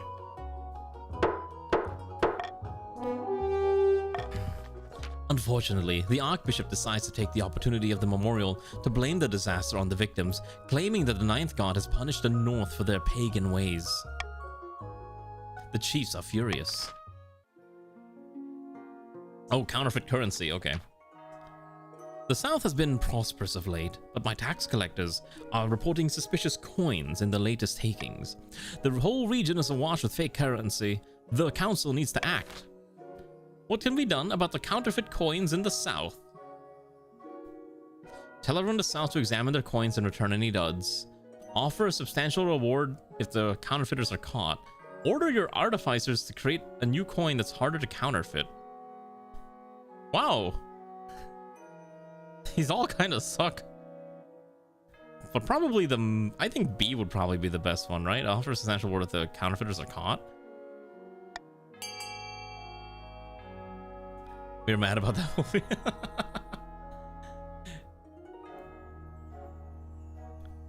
What will it be? How are we going to deal with the counterfeiting problem? I guess trade cratering doesn't really bother me that much. Although for me, I want stability to go up, so that's my preference overall. Although it does eat up into the treasury, which is a little unfortunate. I think the treasury could in fact bear such an expense for once. Alright, well, that's probably good enough votes.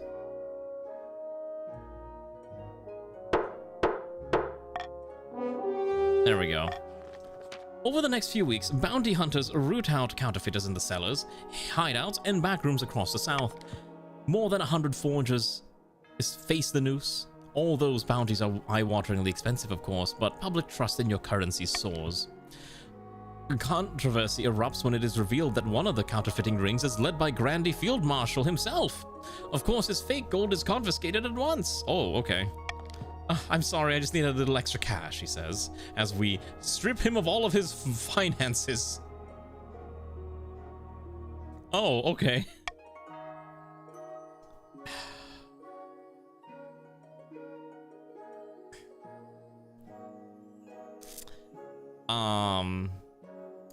Just throw you into a cell for the time being. Trendy Field Marshal is led away in chains, glaring at you with icy loathing. But the other grandees are forced to admit that the punishment fits the crime. I'm not gonna kill him. He's just been imprisoned, and then his second version comes to join the council in his stead. Basically, him number 2. You didn't do nothing. Well, apparently you were caught fabricating cash, so had no choice. Where's the north? Oh, here's the north, okay. And thus ends the summer of 948. What will you spend your money on today? What buildings do you desire to build? Look at all these different things. Prisons, bazaars, deer parks, thieves guilds, aqueducts, and libraries. Oh, that library sounds pretty nice, I'd say. Yes, a library for stability would be pretty spicy, I would say. Don't you want the kingdom to be stable? I hear the kingdom being stable is good for business, yes, Why do you need more stability? Because your king's asking for more stability. Wouldn't stability help us out? Yeah, also it's fund. You gotta do exclamation mark fund, and then space, letter, space, number. Yeah, because you have to, you're basically putting up money to try to get something built, right? And whichever one wins, then that one's gonna have all the money deducted from it. Yeah, we took all... I feel kind of bad. I didn't expect to steal all of... I was not expecting to steal all of... I'm sorry, what's your name again? I'm terrible with names who are new here. Field Marshal's money. I was not expecting to steal all of Field Marshal's money. The funding is over, and the Aqueduct and the Grand Bazaar have both been funded. I am surprised this one only needed 200 and the other one had 1,400.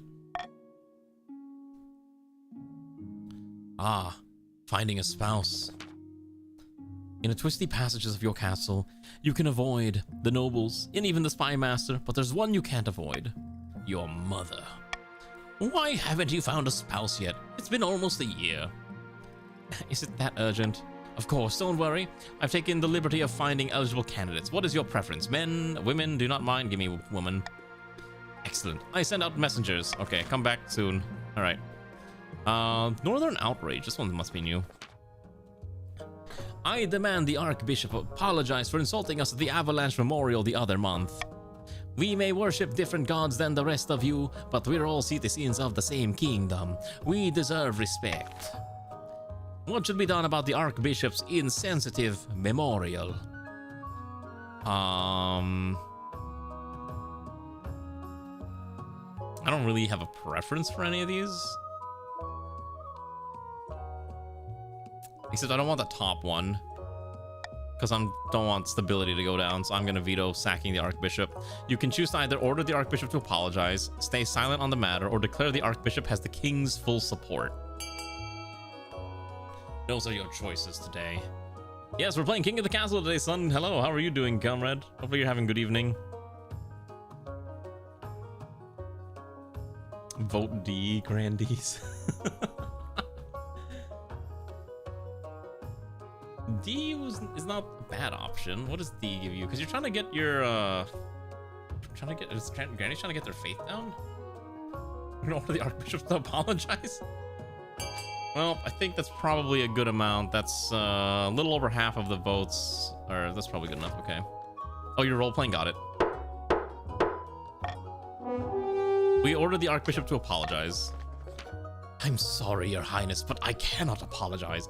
This avalanche was the 9th god's punishment, visited upon the pagans for their heathen practices such as daily bathing. I'm sorry, what? What do you mean daily bathing is a heathen practice? I'm sorry, what?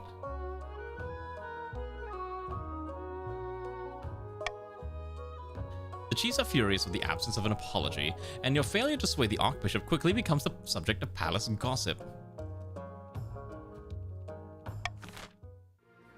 I may not be aware of this lore bit here. This might be a little bit more lore that I'm familiar with. You can be here from the start. Got it. Okay. I mean, yeah, I guess that's fair. Your Highness, I've come to submit a complaint about the Counts of the East. Lately, they've been neglecting their tithes. How dare they forget their duties? I'm not a debt collector. Who do you think the common folk will blame if the church starts failing? Me? No, your highness, they'll blame you alone. Especially if I tell my priest to spread word that you refuse to help an holy man in need. Oh my god. Fine, I'll help. The worst offender is Count Elana. They haven't paid their tithe in years. I want an example to be made of them. I'm sorry, what? Order the counts to pay their tithes in full. Toss Elana into the dungeon. The counts should be exempt from paying tithes. Do nothing to address the problem. That's true. The church is my guards. I forgot about that, so I do need to keep them happy. All right. Oh god. I'm not gonna do any of these. You all make the choice here. You all make the choice. What are we doing? Killing Ray. I'm so good at apparently getting people killed. It's a little cursed. Counts should be exempt from paying tithes. Do nothing to address the problem. Wow, there's a lot of people who don't want to be paying their tithes. I think that actually gives you like 300 wealth too. That's really funny. 729. All right, that's probably good enough. Okay.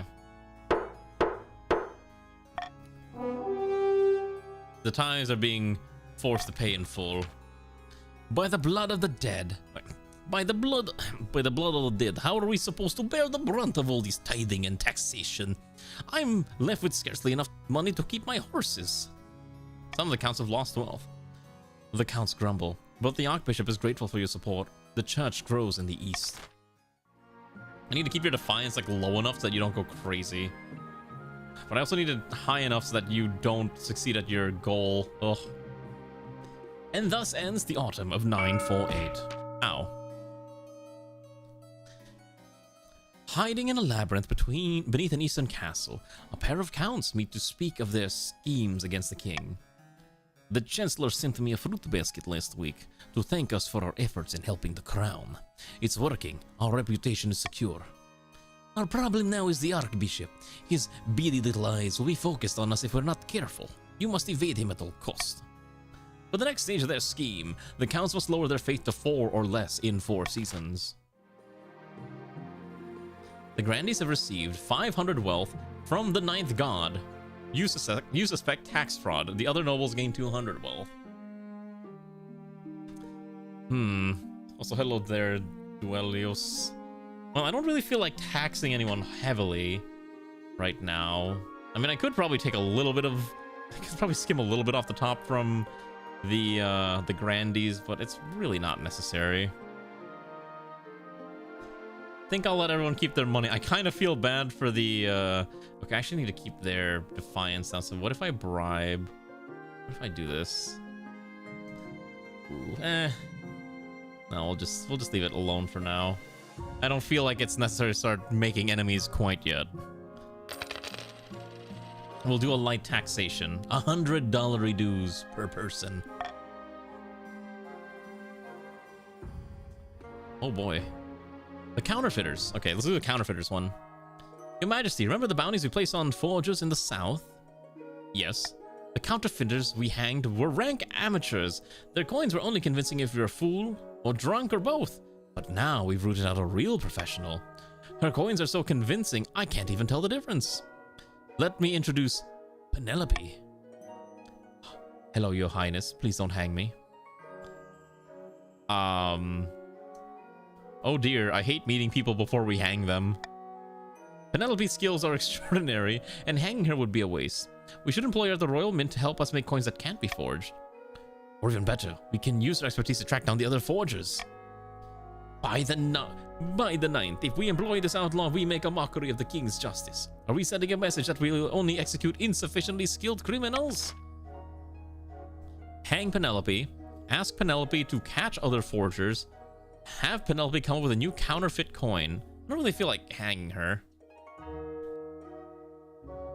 I feel like she could be useful. Okay, I'm gonna veto C. You can only... She's either... Oh, shoot, no, I meant... Oh, wait, no. I'm vetoing A. You're not allowed to hang her. You can either have her. She sticks around to help make a counterfeit-proof coin, or she helps catch other forgers. I was like, wait a second, I don't want to hang her. Yeah, see, everyone seems to be on board with the whole. Maybe she's actually got useful abilities for us, right? Excellent. Excellent. Okay, well, I don't even have to wait. We can just press continue.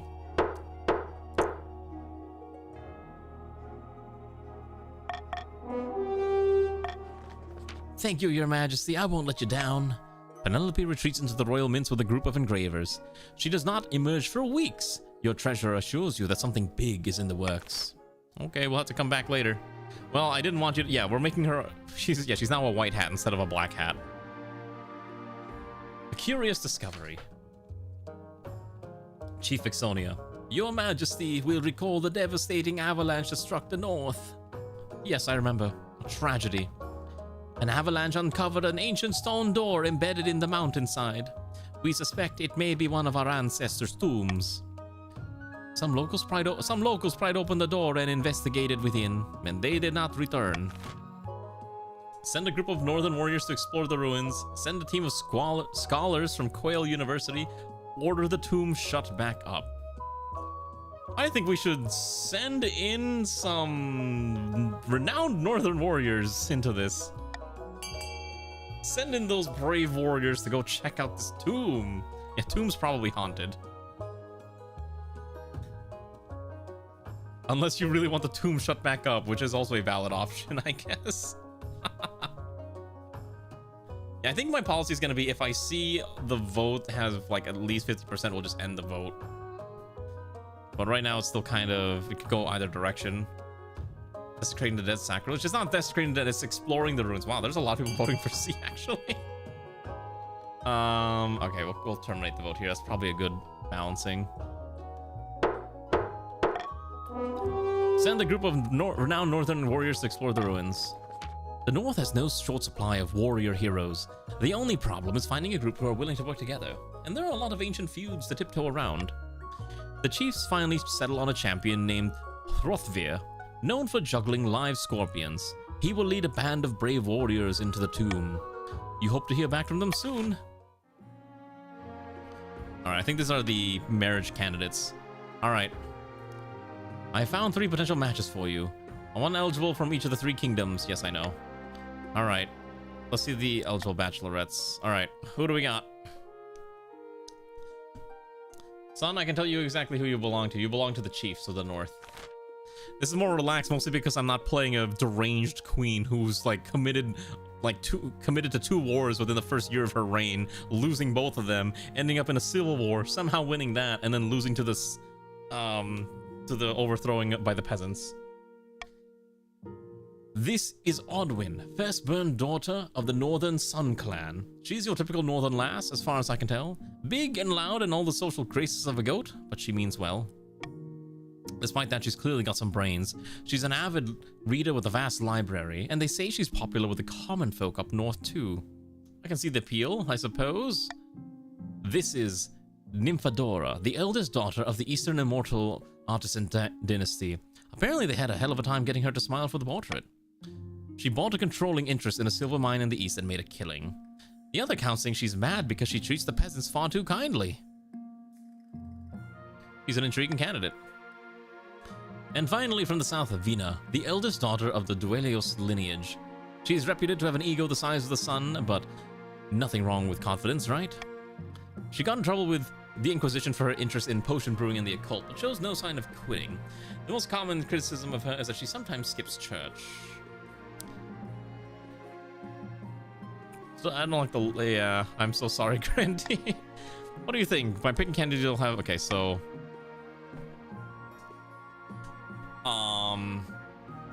It's either the northern lass or the eastern lass. What was Nymphadora's gimmick again? Because she has money and she's quite charitable. I feel like the north was probably the most logical one. Odwin, she's, you know, she's not very noble, but she's, you know, big heart and big brains, and she's probably quite strong too. The children of this dynasty will be quite strong and powerful. We are trying to make stability go up.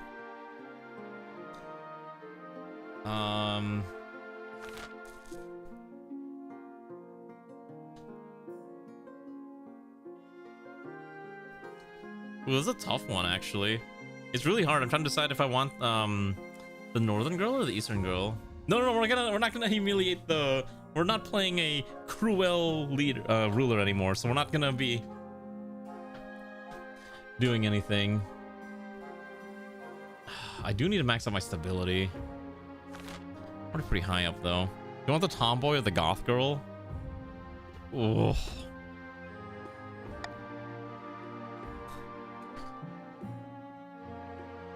If we take the... Okay, so hold on. If we take Nymphadora, that makes the Northerners' scheme go bad because their defiance goes up to 5. So I think it actually might be fine to take Nymphadora. Yeah, we'll take Nymphadora right now. Yes, there we go. I'm trying to get this up one more step. I'll make the arrangements. Can't get a new phone until Monday. Hopefully you get your new phone soon. And thus ends the winter of 948. Ooh.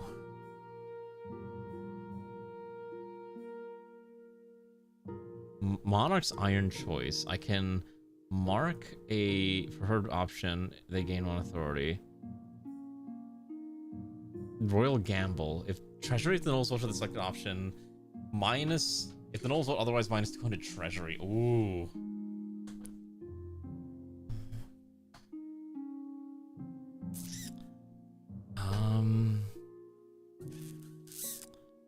Money swings are always fun. I like money swings. They're so funny. Hrothvir returns. All right, here we go. What's your farming like in the south? You're at 7. We have received word from Hrothvir, your majesty. He has returned from his exploration of the mountain tomb. Ah, he's back. Yes, he is. Unfortunately, your majesty, this is not a cause for celebration. Hrothvir now marches at the head of an army of magic warriors made entirely of ice. They believe Hrothvir is their ancient king. Why does this stuff always happen to me? The traitor Hrothvir plans to take your throne with his frozen army. We don't have long to decide on a response. Do we know the origin of these ice warriors? The ancient northern king Briarnulf was rumored to be a warlock who created his own soldiers from snow and used them to crush his rivals. If these are his creations, though, they must be over 400 years old.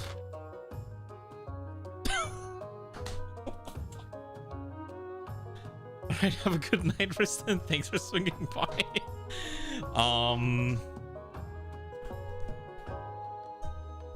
Well... We can't do nothing, so we gotta either send the chiefs to deal with it or send an assassin after him.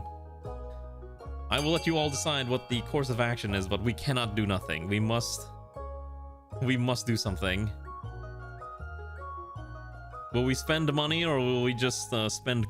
God, it's just... Everyone's split down the middle. God, this is such a mess.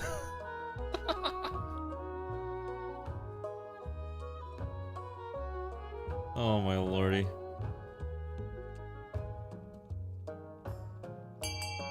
Okay. I can't believe it's completely even, so I have to ultimately choose, huh?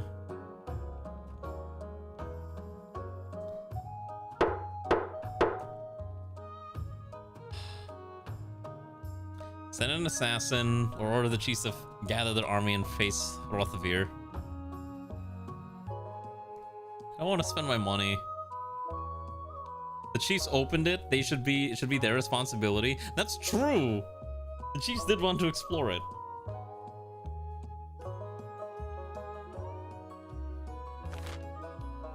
All right, let the Vikings go. Let the Chiefs go fight it.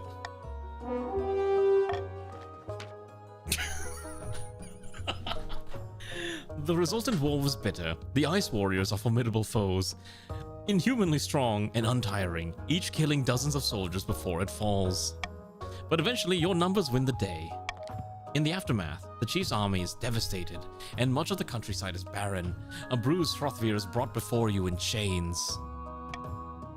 Sentence him to death, pardon him for his misdeeds, or let him run. I feel like I should execute this man. Yeah, he's a pretender. Sentence him to death. Be gone! Off with his head!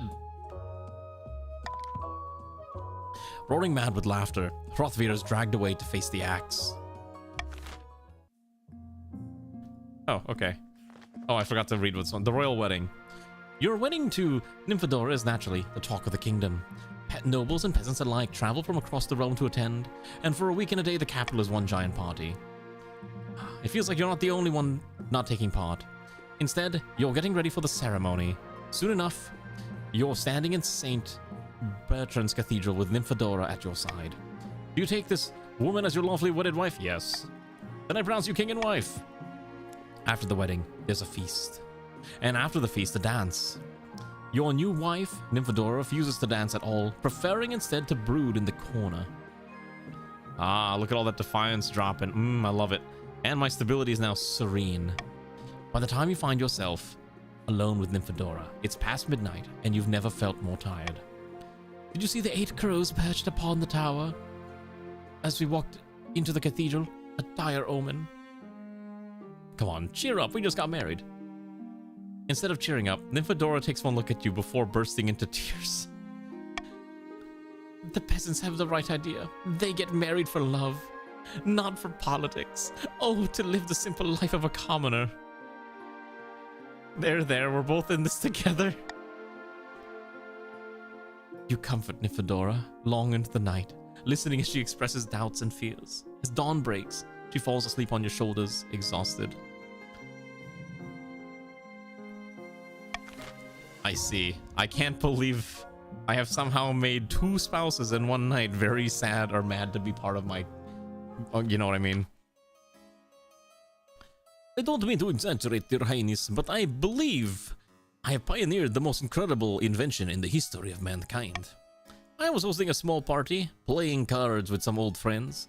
I called for a servant to bring me something to eat that was both tasty and convenient, and as my hands were occupied, what my servant brought me that evening will change the world forever, Your Grace.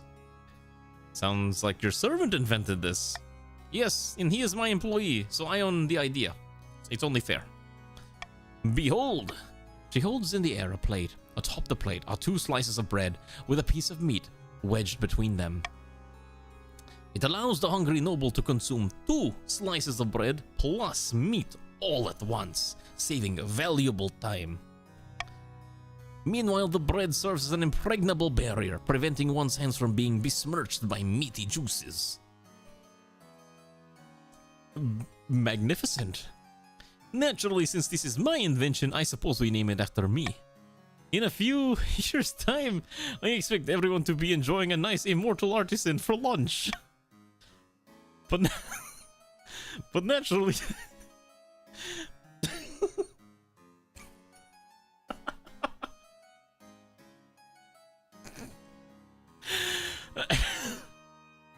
But naturally, this innovation cannot be made available for free. Every time an immortal artisan is consumed, I expect a small royalty payment.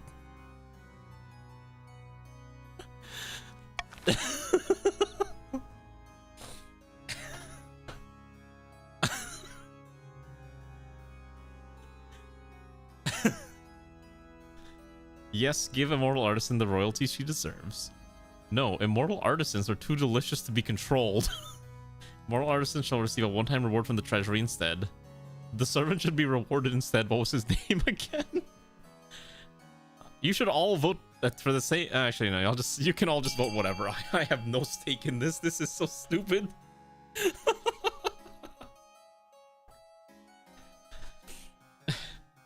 Are you saying immortal artisans are too delicious? Too delicious to be controlled? That's such a funny option. Everyone's like, no, we have to call this something else. Oh my god! But you could have had royalties this whole time. Okay, what is that? You don't care? Fair enough. Okay, I guess you don't care about those infinite immortal artisan royalties.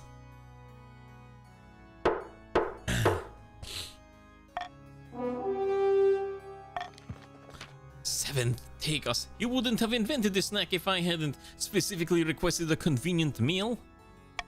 Despite Countess Immortal Artisan's protestations, the servant is brought before you. Oh. Hello, Your Majesty. Most people call me Footlong due to my large feet. Oh, I can still make it be called Immortal Artisans. Oh god, it's kind of tempting because it's really funny. Why even vote then?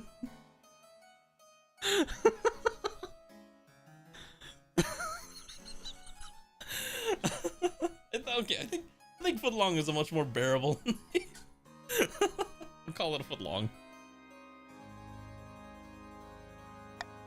It is decided. Henceforth, this innovative dish shall be called a Footlong. Footlongs prove massively popular. Footlongs prove a massively popular luncheon. Bakeries spring up across the East, experimenting with new ingredients. It turns out you can put anything, almost anything, between two pieces of bread. Even more bread. Did you know the British have a dish called a toast sandwich?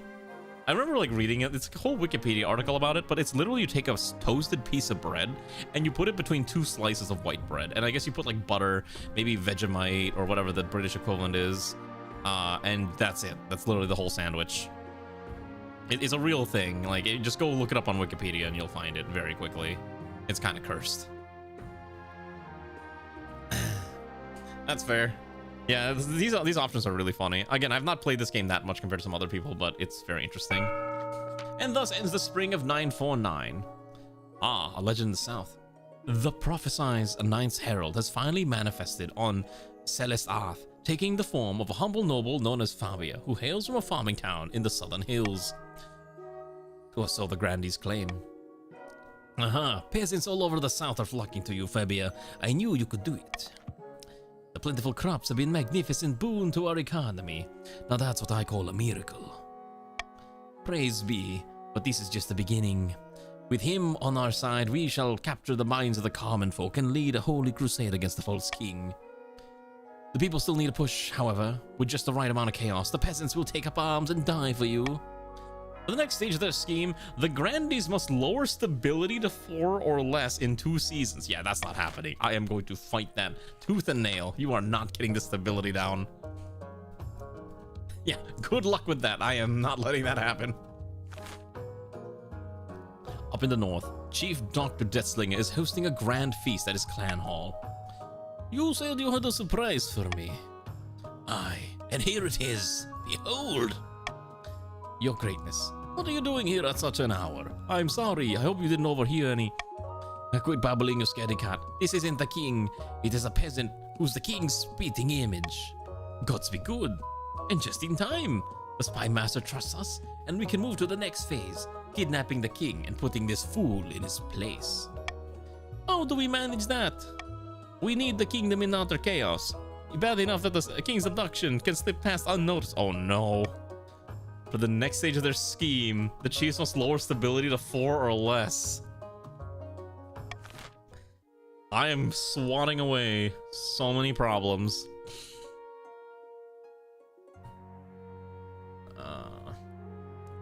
Okay, so the council are trying to get their faith down one more step, which is kind of a problem. Let's do this one. Ulrich, I had something I wanted to ask of you. Well, what can I do for you? Surely you know I run a very successful lumber company back home. Oh, I forgot she's the East. As surely as you know, I run a very successful lumber company back home in the East. But the current laws are a little restrictive for my trade. Lots of tariffs and regulations, you know how it is. I was hoping you could push some change in the council, eliminate some of the more cumbersome quality standards for Eastern lumber, perhaps. You want me to give East preferential treatment? I think that's only fair. The other regions just can't compete with us in lumber trade anyways. We'll assemble the council. Alright, let's see. Relax quality standards only on Eastern lumber. Relax quality standards on all lumber. Do nothing. Pretty sure most of you are gonna vote for B. Trade going up is probably fine. I think I'd be okay triggering a call for unity. Actually, Royal Gamble. If you vote for this, I get money. No, I'm not gonna veto it. If you vote for B and it wins, I make money. So ultimately, I was like, I already know how you're all gonna. I already know how most of you are gonna vote. So I'm like, I might as well collect a bit of a paycheck while I'm at it.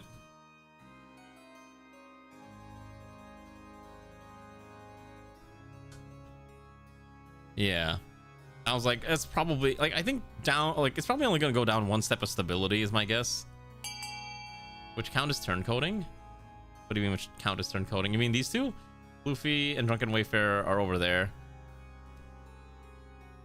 All right. It's already got over 50% of the vote, so it's fine. You need 4 or less. You need to get to 4 or less. I can't believe we're just letting this happen. I should have known these ingrates would vote against me.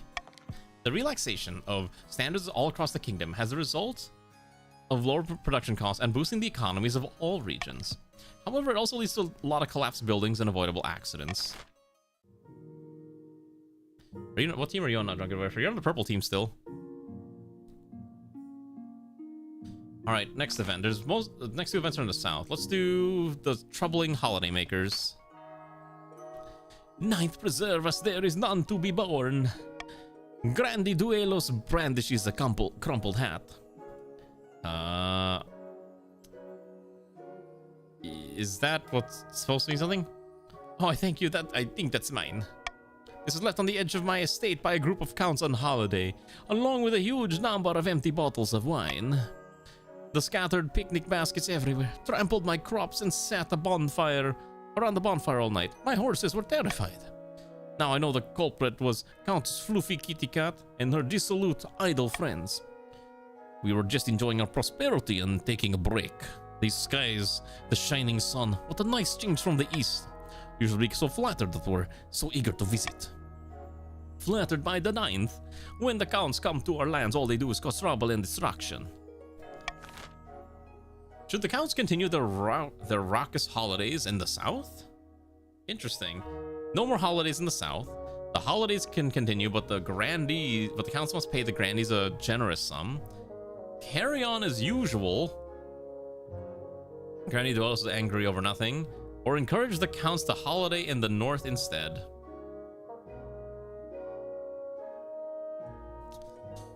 I mean, I think no matter what, I'm pretty sure one of the trade ones are gonna go down.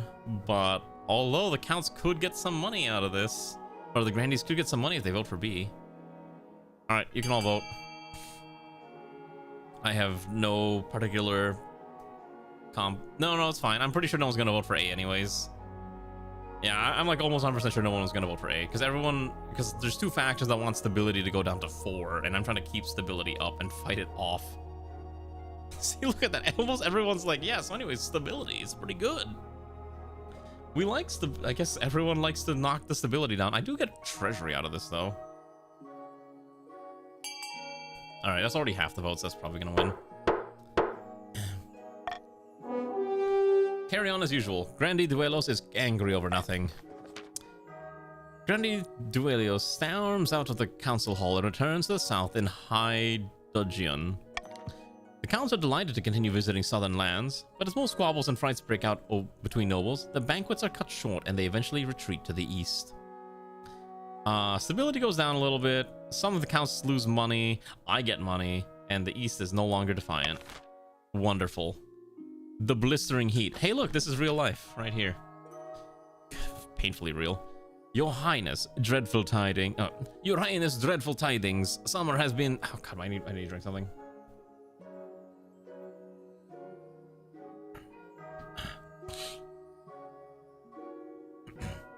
Your Highness, dreadful tidings. Summer has been exceedingly hot this year, and citizens have been dying from the heat.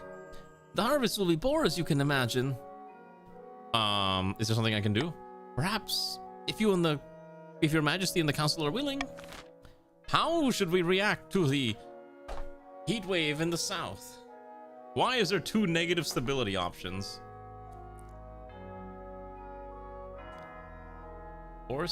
Encourage regional immigration, supplement the labor market, force peasants to work through the summer, mandate midday siestas. I don't know, midday siestas for everyone sounds like a pretty good idea. Wouldn't you want to vote for that? Anyways, we'll let it just go free vote. I'm not gonna veto anything. I don't know, mandatory midday siesta sounds like a wonderful idea. Oopsies. Think about it. Yeah, your farming goes down a little bit and so does your trade, but stability for the whole kingdom goes up. And is that not what we want in this day and age? You'd want personally? I mean, fair enough. That's also a vibe. Are you in the Run Kahil? Let's see. You are, right? I'm pretty sure you are. Yeah, you're in the Grandees. Got it. Okay. Unfortunately for the peasants, you're not the one. Fair enough. Well, it seems like we're gonna force the peasants to work through the summer.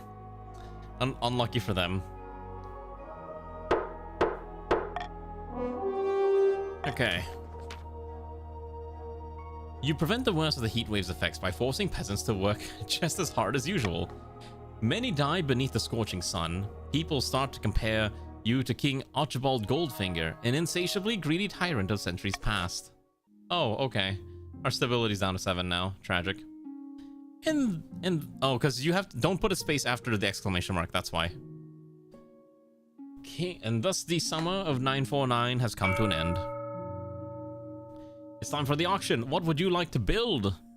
Why is there another anti-stability thing? Hello? Well, I also know that the counts are trying to get their faith down one more step, which is kind of tough to already do. Can't believe everyone's trying to get the kingdom to get knocked out already. Some of you should be scheming. You have to stop them from, you gotta work against what the other schemers are trying to do. But there's no positive faith thing, I guess. I guess we'll see how this pans out. It'll be interesting how this voting goes. That observatory is struggling to get funded, is all I'm gonna say. I don't know if you guys are gonna be able to pull it off. Probably not at this rate. I guess we'll see. That stadium is also very close. Ooh. Ooh, it's a tough one. Alright. Time's up. Why did you all want the stadium? Your military goes down. Wait. Oh, it's just all one person paid for the entire thing. Huh?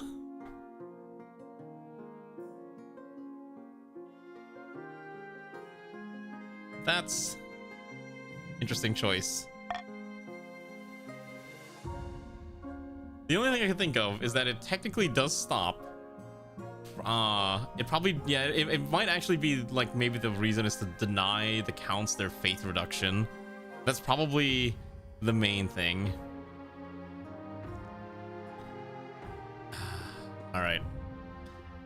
About your heir. Your marriage to Nymphadora has grown stale. Oh, you get along well enough, but you've made some good memories. But there's no spark. She cares more about maximizing profits than your happiness. A spark or no spark, you need an heir. Congratulations on our order. The royal wedding was a magnificent affair. I'm very happy, thank you. Your happiness isn't as important as fulfilling your duty to the kingdom, but I'm glad you found a way to have both. You've done well so far, but there's something still missing. An heir. You need someone young whose loyalty is assured. A child of your own would do the trick, or even if they're a bastard, or the youngest of your many cousins. Oh, okay. No, my wife and I will have a child together.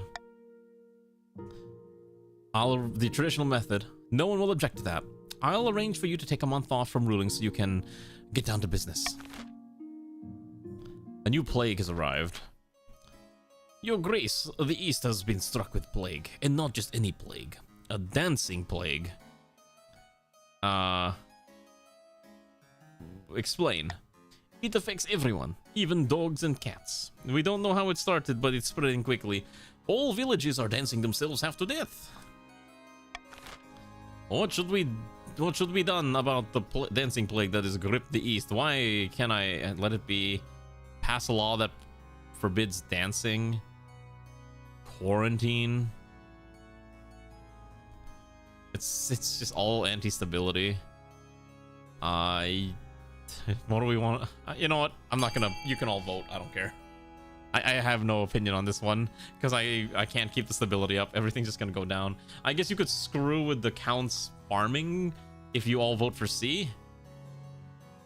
Would be the only logical thing. If you went for B, I guess you would deny them the thing. I could have done a call for unity, but I didn't know which one were people gonna pick.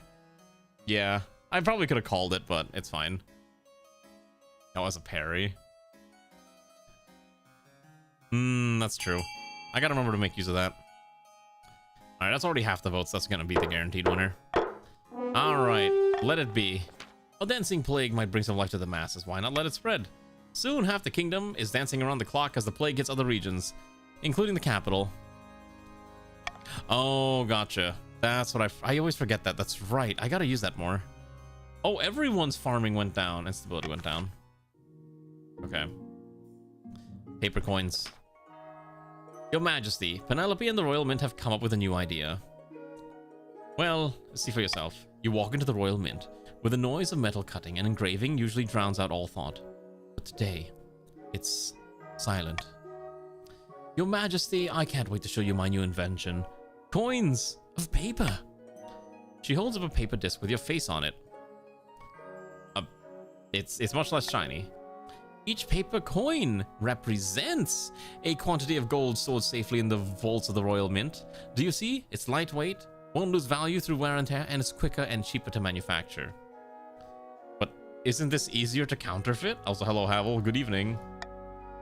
It has a watermark, yes, but still the benefits outweigh the drawbacks. We must consult the council on this matter.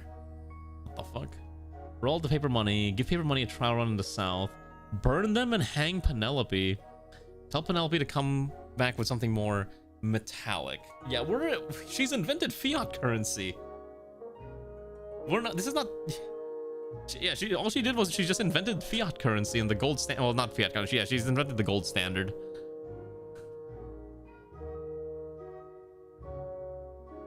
Well, I don't want to kill her, so we're not allowed to hang her.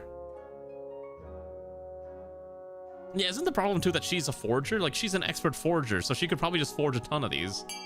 All right, anyways, you can all vote. Maybe she can come up with a better idea, you know? There is the option that she might come back with a better option. I guess we'll see. Also, if I quit the game, does it save where I was at, or do I have to literally finish an entire run before I save? This king of the castle save.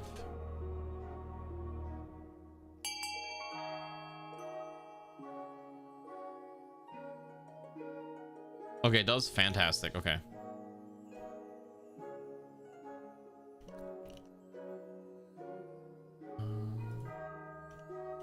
Okay. I guess it's getting a trial run in the south.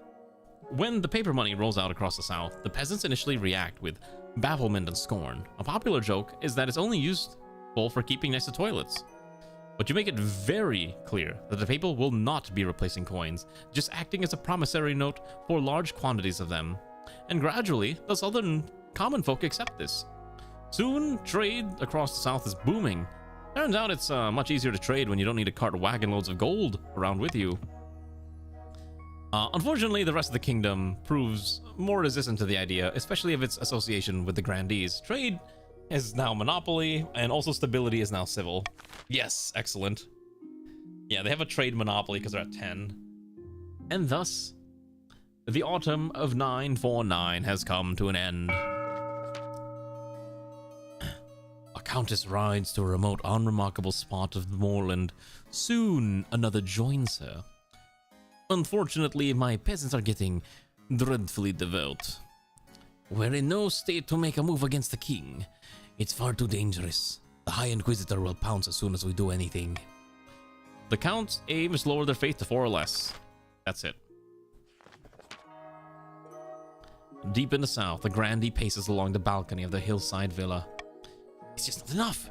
The peasants love Fabia and believe the miracles, but they won't rise up to put her on the throne. Take heart, grandee. We are at the threshold. The peasants need only a small push. If only we could engineer that push. The grandee's aim is lower stability to 4 or less. Up in the north, Chief Dr. Deathslinger has gathered his fellow plotters for a hike through the mountains. The kingdom is not exactly peaceful, but there's no way we could stage the abduction of the king without being noticed. We need chaos. They're trying to get stability down 4 or less.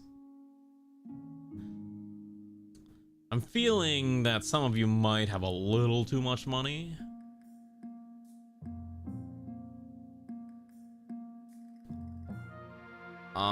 But your defiance is actually kind of high, so I actually need to be a little careful. Maybe I don't tax the ever-loving Jesus out of you.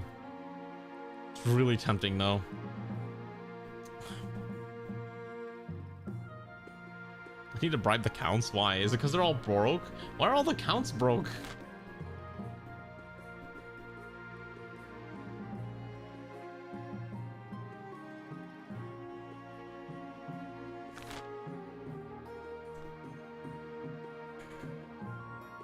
I'll give the counts some money because I feel kind of bad. Redistribution of wealth. I'm taxing these two, and I'm going to give some of it to the counts. There we go. Okay, I think this will be the last cycle, and then I'll probably have to cut for the night. Let's do the dancing fever plot again. Count Riston stands before you, hopping frantically from one foot onto the other as he speaks. The plague, your highness. It's spreading. Why? I think I've been affected by itself. Where'd you learn these moves? Now is not the time for jests, your highness. You need to do something before we'll dance ourselves to death. This may look fun, but trust me, it's anything but. Order the nobles to hide in the castles and wait it out. Hire a wizard to sort it out. Infect the nobility as a show of solidarity.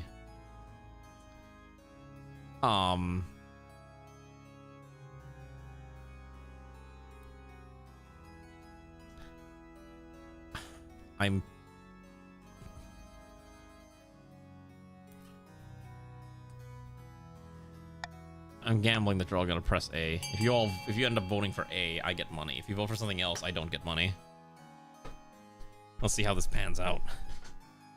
It's a bit of a gamble. I think B would be the better option, honestly, but I'm pretty sure people are gonna try to screw the stability, which is my concern. Also, wizards are really funny. Because you never know when you need to hire a wizard to do things. I was pretty sure people were, like, there was gonna be enough people voting for A no matter what, so I was like, I was gonna take the money no matter what. I might as well. Alright, well, looks like A wins.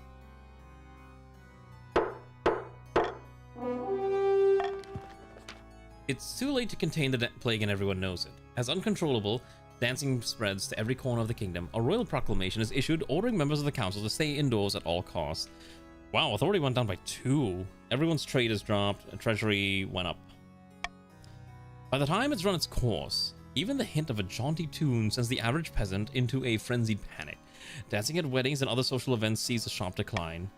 Except among the nobility, who were shielded from the disease. Eventually, having a good rhythm becomes a status symbol, and the dance-offs are a new staple of upper-class functions. Oh, okay. Cool. Famine in the north. Hello, your majesty. Traveled all the way from north to beg your news out about the price of grain. I can't feed my family. A day of back-breaking work isn't enough to buy a foot long. Oh my gosh, stability's dropped. She's right. She's right. The grain price in the north is beyond all control. Greedy merchants rake in profit while the common folk starve. What should we do about the price of grain? Put a market cap, subsidize the grain, ensure it's sold for half its worth. Import from the east and distribute it for free. The free market will correct itself in due time. I mean, I would prefer C, but I'm pretty sure people are gonna vote for one of the other ones.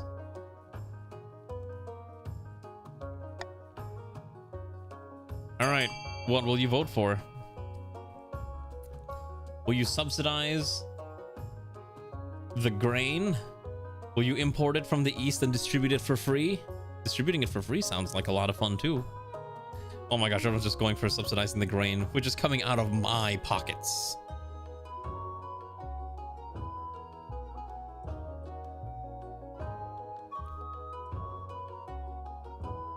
Oh, it's a really tight vote. Okay, I guess it's gonna be B.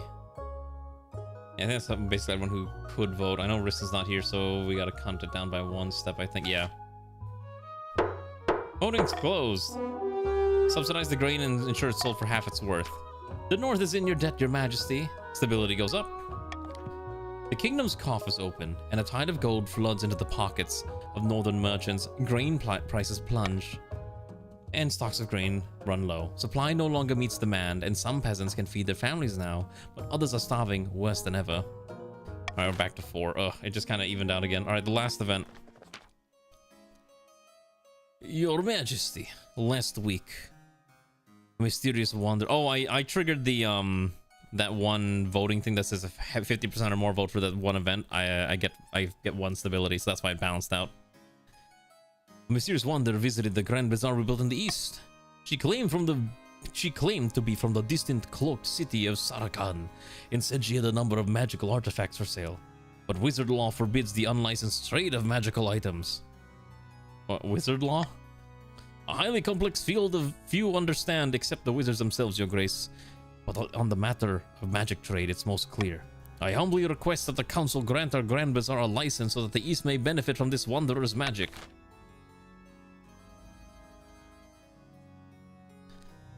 I'm not going to refuse the license. We either give them the license or we invite their wanderer for an audience with me. What is it going to be, comrades? Give the Grand Bazaar a magic license or invite them to speak with me, the king. Who will this be? What will this king be doing today? Will they offer me golems? What shall it be? Also, my throat is starting to hurt, so that's why I gotta end stream soon. Like, it's getting really bad.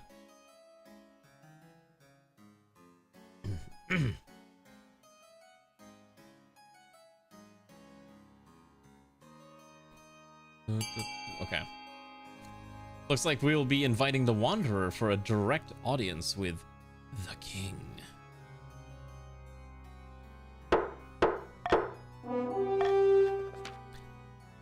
Hold on, one second, I'm yawning.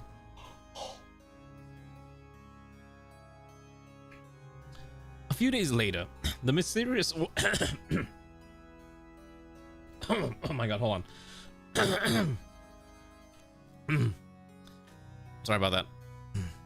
A few days later, the mysterious wanderer from Sarakhan appears at court. She bows low, her jewelry clinkering and clattering, and behind her a wizened troll carries her goods. I am honored to be granted an audience with your majesty. I bring items of wonder from the cloak city of Sarakhan, available at the most reasonable price. Tell me about Sarakhan. Alas, I cannot. I was exiled. Then as part of my exile, the triumvirs placed a curse on me, which forbade me from discussing any detail of my homeland with outsiders. Show me your wondrous creations. Belforth! She claps her hands sharply, and the troll, presumably named Belforth, begins sorting through the sack of goods and showing off what's inside. First of all, I offer you a mechanical bird of my own design. It can speak, though only in rhyme, and is capable of soaring through the skies like its flesh and blood counterpart. Belforth holds up a golden bird with clockwork wings and a metal beak. I can talk, I can fly, it squawks. I'm an excellent boy. Next up, a spyglass that can peer into the future. Be careful when you use it, your majesty. You may not like what you see. Belforth holds up the spyglass. It looks battered, unremarkable, and very small in his giant hand. And finally, an orb recovered from the tomb of an ancient Aiteshi ruler, Malik. It sends all those who look upon it into a drowsy, peaceful daze. Don't look too deep, you may fall asleep forever. Belforth raises the glowing orb above his head, and you do feel your eyelids droop. Just a little nap would do you some good. Then as the orb is stowed away once more, you perk back up again. Now tell me, which one would you like to buy? I don't know, that orb increases my stability. And it reduces that defiance. I think I'm taking the orb. I'm taking that orb, that's not a question. Give me that orb. A most excellent purchase, your majesty. Now, I must be going.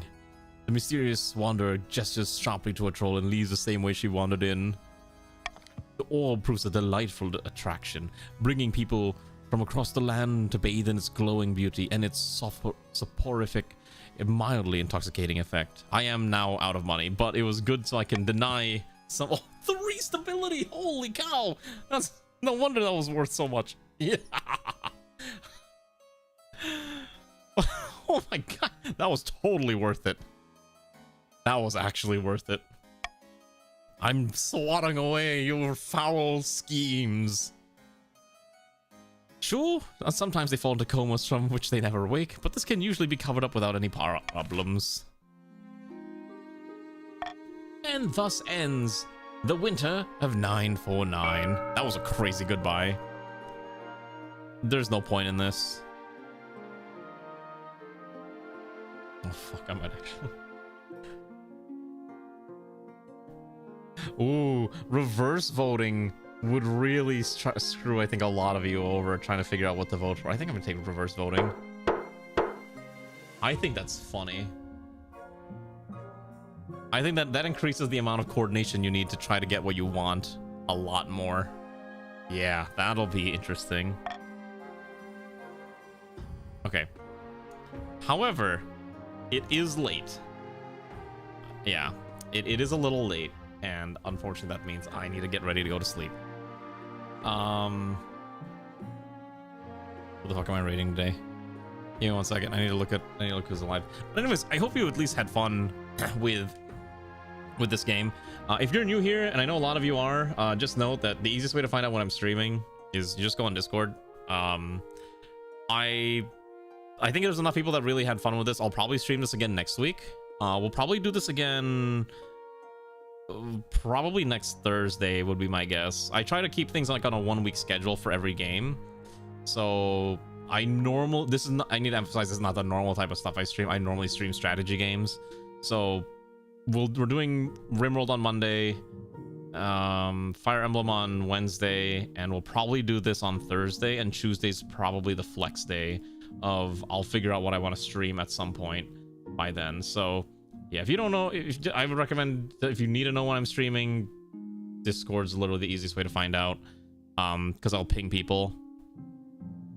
Sure, why not? Yeah, we'll send to another. Let's see.